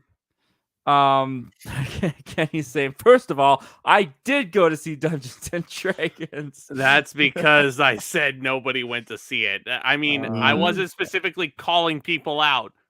But by name, at least, I was like, hey, chat, you should have gone and seen the movie. I wasn't pinpointing anybody, so let me just clear that up. Yeah, I'm just saying, you know what? When you're live, it happens. Of course. Yeah, no one's going to hold it against you. The one thing that hits me with the watch-alongs is when I do them to like modern movies that are on streaming now, and people are like, oh my God, this is really good. I was like, yeah, we would get a second one if you went to go see it. Well, I mean, like, to be fair, I probably would have gone again that same weekend, but with the fact that I saw that the night before I left for WrestleMania, then that's fair. I couldn't go and see it 2 days in a row. YK Reviews is saying he's heading to bed, so I just wanted to say thank you for joining us tonight, man. The show was made better because you were a part of it, and we appreciate you, man. Have a good night. Heck yeah. 3D Cinema, Movie Cinema, is in here. Thank you for joining us, man. Thank you for joining us, Jake. Hey, Zach, 3D Jake is in the house. Do you play Spider-Man 2? And what you think? Also, hot toys are hard to get because so damn expensive. Also, any luck on finding a Hayden Christensen 12-inch Star Wars? No, still looking for that. And it's just too expensive. And any one that you find is just too expensive. I would love to have a Hayden Christensen Star Wars figure, but no, just too expensive, man. And I haven't been playing Spider-Man. Just get Funko Pops; they're cheaper. You know, I'm such a like a snooty patootie. Like I like having the actual like figurines, and that and anatomically correct. I don't mind pop Funkos, but they're like squished down, the heads are square, and I don't know. I'm that's the picky. point. That's the point. I know. I know. I know. That's the gimmick. I'm just picky. That's the gimmick, brother. He's on top of people like that. Sorry, I'm gonna go here because it made me laugh really quickly. Spoiler King's like Zach Milne's in episode 3 and is asking where's Usher. That's good. I like that. Amazing. That's the last name of the family. They're all Usher. So Okay, that but question is answered. You know why I thought that it was about Usher? Why? It's because I thought it was something like that Army Hammer show where he was like investigating the cannibalism or whatever that was going on there. No. So I kind of thought this was similar to that kind of Something happened to Usher. That's not what it is at all. That's not what it is at all. Which is good. Yeah. Nathan Trying Movie says, at my high school, I made such a low budget Halloween costume. I take the key to my leg as a joke to be Loki. That's amazing, dude. I love Perfect. that. Love that. Perfect. Oh man, you get brownie points in my book, man. Michael 101 says Drake and Josh better than Hannah Montana. I agree. That's right. After rewatching them, I agree. Drake and Josh holds up way better. Toxic Gamer says, what's the biggest jump scare that you got in history for movies you've seen, Zach's? The biggest jump scare I've ever gotten in a movie was Sinister, when the videotape is playing and the lawnmower runs over the guy's head. Yeah. If I can even say that on YouTube without getting demonetized. I've kind of grown numb to jump scares, if I'm being honest. So I don't know if I can fully answer this question in all honesty. But I mean, yeah. I mean, jump scares are certainly effective, like the one in Sinister. It's that's a good pick. And the clap in the first Conjuring. That got me. Oh yeah. Yeah. That's a good one too. There's this Jake Gyllenhaal movie called Enemy, and the ending is a jump scare, and it terrified the shit out of me. Oh, I haven't seen that, but thanks for the heads up. I probably won't watch it. It's confusing as fuck, but yeah. Why it's such a jump scare? Because it's not a horror movie. Yeah. I was like, wait, where did this come from? You guys didn't set me up for this at all. Spoiler Kings, by the way, just sent in $10 for a super chat. So wow, guys, thank you so much for that. That was really, really generous of you. And you put that in to say Christmas movies where the main character is trying to reunite with his family. I'll Be Home for Christmas, Christmas Time, and Die Hard. Notice how he didn't put Home Alone on that list. Even though Home Alone actually is like, even though that whole plot is set forward because of a freaking Christmas Vacation. Well, I mean, the main character, right? The mom's not the main character. Kevin didn't try at all to try to reunite with his family. He could have done so much more. Yeah. Little snot. Keep that change, you filthy animal. Well, thank you again, Spoiler Kings. That was very, very, very nice of you guys. And thank you again for being channel members as well. Spoiler Kings are also saying that Knock at the Cabin was disappointing for them as well. Ken saying he was disappointed in No One Will Save You. I love that movie. I really liked that movie. That was a great movie. I mean, I can see why people are looking at it and thinking it's just a gimmick because there's only 6 words of dialogue in it. But yeah, no, I think with what they were able to get across with only that much spoken lines, I thought it was phenomenal. Really, really remarkable what they did. I was kind of slow and I didn't even realize that there was no dialogue in the movie until the end, because I was like, aren't you gonna scream or something? And I was like, oh wait, they haven't said anything. Oh, she screams 100%. But yeah, when she gets the thing in her, well, I don't want to spoil it, but yeah, no, it took me a little bit to catch on that there was no dialogue, but once I did, I really liked it. Yeah, really liked it. Let's see here. Dark Movies is asking, are you guys surprised by the bad first reactions to Five Nights at Freddy's? I'm gonna say not even a little bit. You're a little bit. You're a little surprised. No, not a little bit. Oh, not a little bit. Okay. I expected it based on the trailers. Yeah. I mean, I was a little bit surprised. I mean, I thought in terms of the overall like publicity for the movie. Yeah, I mean, I thought it looked fine. It looked inoffensive, but I don't know. We'll just have to see what happens. Yeah. It's tracking for 45 to Fair 50 enough. million this weekend. That's insane. Yeah, I'm not surprised. Ken is saying that he's not a fan of Barbie at all. Nothing to do with the weird reason some people don't like the movie. Oh, Yeah. I had a Oh, I long mean, conversation with fair him enough. about that. that's a sentence I never thought I'd hear. Ken is not a fan of Barbie.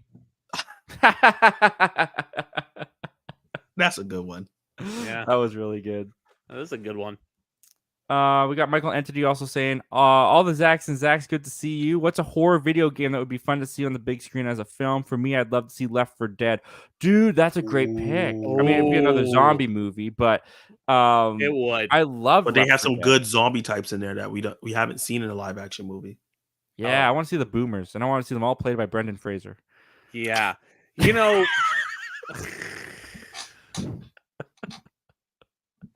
Almost knocked over my pops.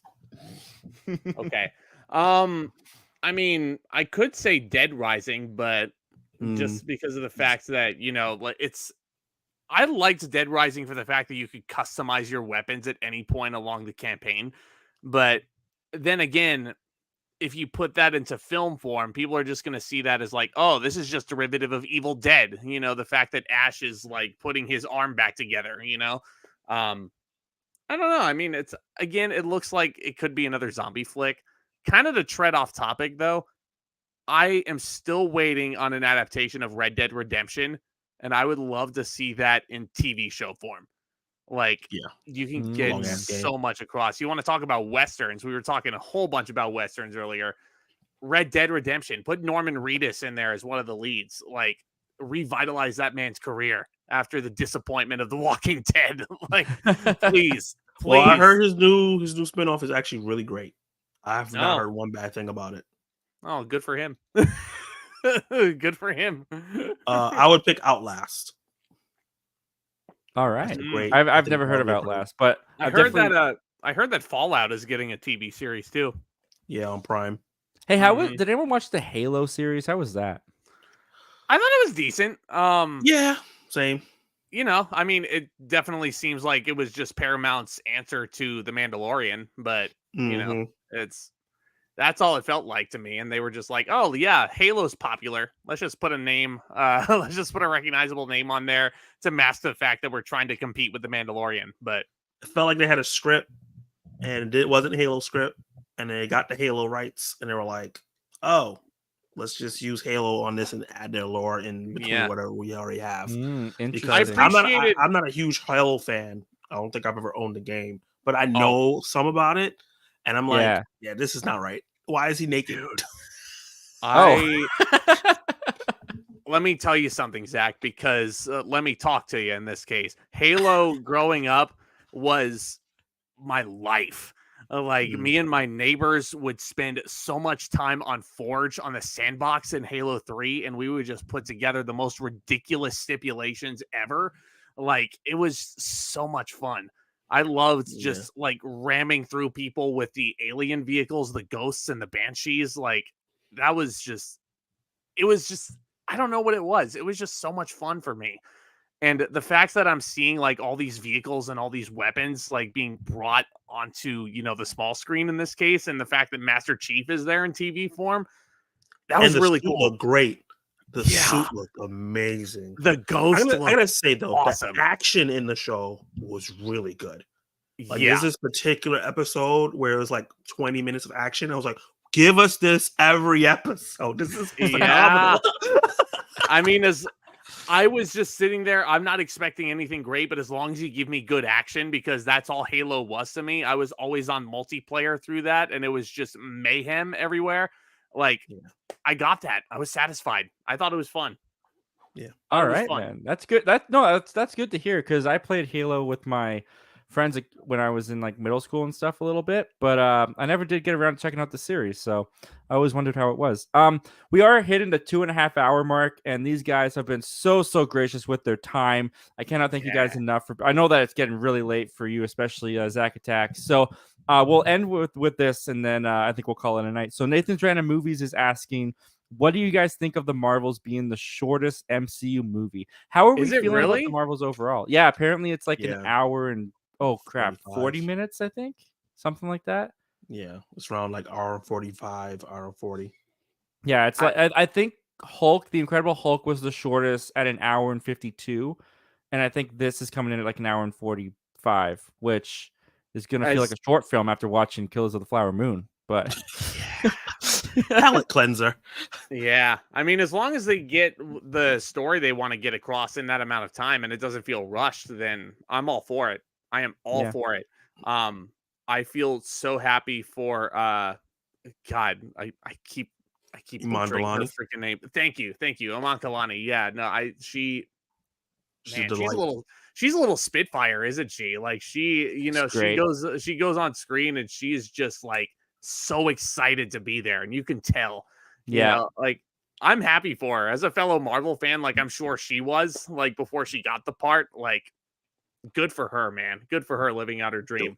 What made me a real fan is her challenging Kevin Feige on stuff. Like, no. The movies are not the 616. Do not do that. I love that. It's just like we got an actual fan in there to be like, don't do that, don't do that, don't do that. That's actually really Yeah. awesome because I'm listening to the MCU, the Reign of Marvel Studios book right now on Audible, and I'm on like chapter 3 or 4 at the moment, and we're getting into Kevin Feige's story and how he started, and that's kind of how he started because he was an intern, and then he was like an assistant to someone on the first X-Men film that Brian Singer did. Yeah. And he was kind of that person. Like he was kind of the one that knew the comics, and he would bring that knowledge to the actors or to whoever needed it because Brian Singer wasn't really an X-Men comics person, but he was the one that was kind of being like, hey, you know what, like this is how Wolverine's hair should look, you should do it accurate to the comic. And it was really cool to hear that, and then to hear that Iman Vellani's kind of doing that to him now is like kind of a full circle thing. It's actually really cool. Don't be surprised in 10 years she's running the MCU. Like they're like, okay, like you're not acting anymore, just take over. I would love that. She becomes an executive, you know. Yeah. Are you guys good on feeling her, man. excited for the Marvels? Or how you guys feel? Because they did come out today that like the review embargo is going to lift like the day before the movie comes out, which I've seen a lot of people online freaking out about for good reason. It's not a good thing when studios hold back the embargo. Well, you know why they're doing that, right? You know why Disney's doing that? Why do you think they're doing that? Pull in the box office money. Make sure as many of the general public go in there without reading reviews, and as many people go in there on opening night, which I was going to do anyway. I was going to go in there night one, but I mean, if not as many people are reading reviews because they're not out there yet, yeah, that's genius. But to counter argue that a little bit, like us on Twitter, we're kind of aware of the Marvels, and we're in the film fan community anyways, in the Marvel community anyways, so we're aware of the Marvels. But you've got an actor strike going on right now where none of the actors are promoting this thing, and the general audience isn't necessarily all on Twitter. So don't you think they'd want to get the word out early using the critics? Kind of like how the studio wanted to use Gran Turismo and have the people promote it because the actors couldn't. Wouldn't you think that they would want to get the word spread as early as possible to get this box office going? That's the one thing that I'm thinking about. That's if they're gung-ho that the movie is freaking great, which honestly, now that you bring up that point, kind of makes me a little bit concerned because I wasn't the biggest fan of the first Captain Marvel flick. And like, in any case, I think it's mid at best. So that's concerning. That's really concerning that Disney is not letting the embargo lift, because if they really think that this is a great movie, they would say, hey, lift the embargo a week beforehand. Exactly, right? I don't think they have all the confidence in the world that this is going to light the world on fire, you know? Yeah. And I think it's partly that. Sorry, go for it. Yeah, I was gonna say, I think it's partly what you guys are saying. I think the other half of it is the review bombing. I think that that is going to happen a lot. We know how people are with female-led superhero films, female-led anything, and it's 3 of them, and it's a female villain. It's just going to be a lot of toxic conversations in all forms of reviews going on. So they might not want to have that in the limelight as well. And I feel like there's going to be certain critics that have that kind of mentality too, unfortunately. So I can see that being part of it, but also the whole like maybe like this is experimental. Like this is the first movie of its kind for the MCU to have 2 TV characters be in a movie and be the leads, and like a lot of the stuff they're doing here is different, especially like the whole swapping bodies. A lot of it's experimental, so a lot of people might not like it in terms of like a traditional critic because it's so comic booky. So I can see them also lead into that as like, okay, these critics are gonna like this shit is trash. So yeah. No, I could definitely see that. And like unfortunately you don't actually have to have seen the movie to review bomb it. Which is unfortunate, but also, you know, true. I will say though, like I'm looking forward to the Marvels. I think it looks fun, but whenever I watch the trailer, it is like the first time where I feel like, and maybe it has to do with the fact that these characters were from TV, but I do feel like this almost looks more made for Disney Plus than the big screen. I don't know if anyone else gets those vibes. Like, there's something about it to me that, like, I'm a Marvel fan, so I'm excited. I'm going to see it. I liked Captain Marvel personally, so I'm excited. Loved Kamala Khan. But whenever I watch the trailer, I'm like, if you told me this was supposed to be made for Disney Plus, I would believe you. Like, do you think there's a desire, like that must see fear of missing out attached to this movie? I don't think that's a thing anymore with the MCU for a lot of people. Yeah. People are just like, I'm off the train. I'll watch a character that I like, but I don't have to watch everything. I don't have to watch the shows. I don't have to watch every movie. I think most of the general audience is like that. And that's why superhero movies have been going this way with box office. We're oversaturated, but I mean, I'm looking at it as a big comic book geek, and I'm like, hey, we're eating good. We're getting a lot of content. Yeah, that's true too, right? And I want more. As long as it's fun and I enjoy it, that's all I can ask for. Spoiler King's just saying first trailer looked Disney Plus, but the second trailer looked more legit. Yeah, that's totally fair. And with that, guys, I apologize if we did not get to your comment or question. There was a lot in here, and I gotta let these guys go at goats. I don't think you guys are the goats. Yeah, I gotta let these goats go at some point. So thank you to everyone who super chatted. Thank you to everyone who joined tonight and contributed to the chat. I missed something here, but let's get these guys out of here. Zach Attacks, tell them where they can find you. Oh, you can find me at Zach Attack Reviews on Twitter, X, whatever you want to call it now, TikTok, Facebook, Instagram, if you want to follow me, talk movies, on YouTube, where I do movie reviews, throwback reviews of movies I haven't seen, and I haven't seen a lot of them. I do trailer reactions, I do ranking lists, I do live streams every Tuesday, where I do watch-alongs and discussions and movies that made us. I had Zach M on there, and that was a great time. So come check me out for some Zach Attack fun. Absolutely. And Zach? More Zach fun over here. Well, thank you again to Milne for having me on, and it was fun to have Attacks here as well. It was a great time. You can find me at Zach Goller on Twitter. It's my title is Old School Zach on there. It's easy to find. You can subscribe to my YouTube channel. I'm going through all the new releases, of course, and I'm wrapping up my Halloween special this year. I've got 4 more titles to talk about. Tomorrow, I'm going to be releasing my review of Evil Dead 2. That was a very fun one to record. I'm going to be reviewing The Lost Boys, The Cabin in the Woods, and then I'm ending it on Halloween itself with The Nightmare Before Christmas, which I recorded while I was out of town with my girlfriend, and she is my co-host on that video. It is her favorite movie of all time. I couldn't have picked anyone better for it. So, yeah, look out for that one. And, it's stacked final 2 months. I'm looking to do more live streams, too, while I take a break from my theater escapades outside of YouTube. So thank you all so much again, and commence the back talk, of course. I gotta get that in there. A lot of stuff coming out from you, and of course I'm also a Zach, so if you want to subscribe to another one. No way, really? Yeah, that's right. Surprise. Wow.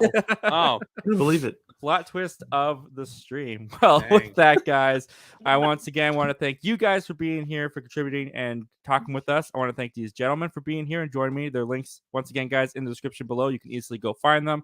And guys, as always, same Zach time, same Zach channel. Next week, Die Hard is a Christmas movie. Christmas movie.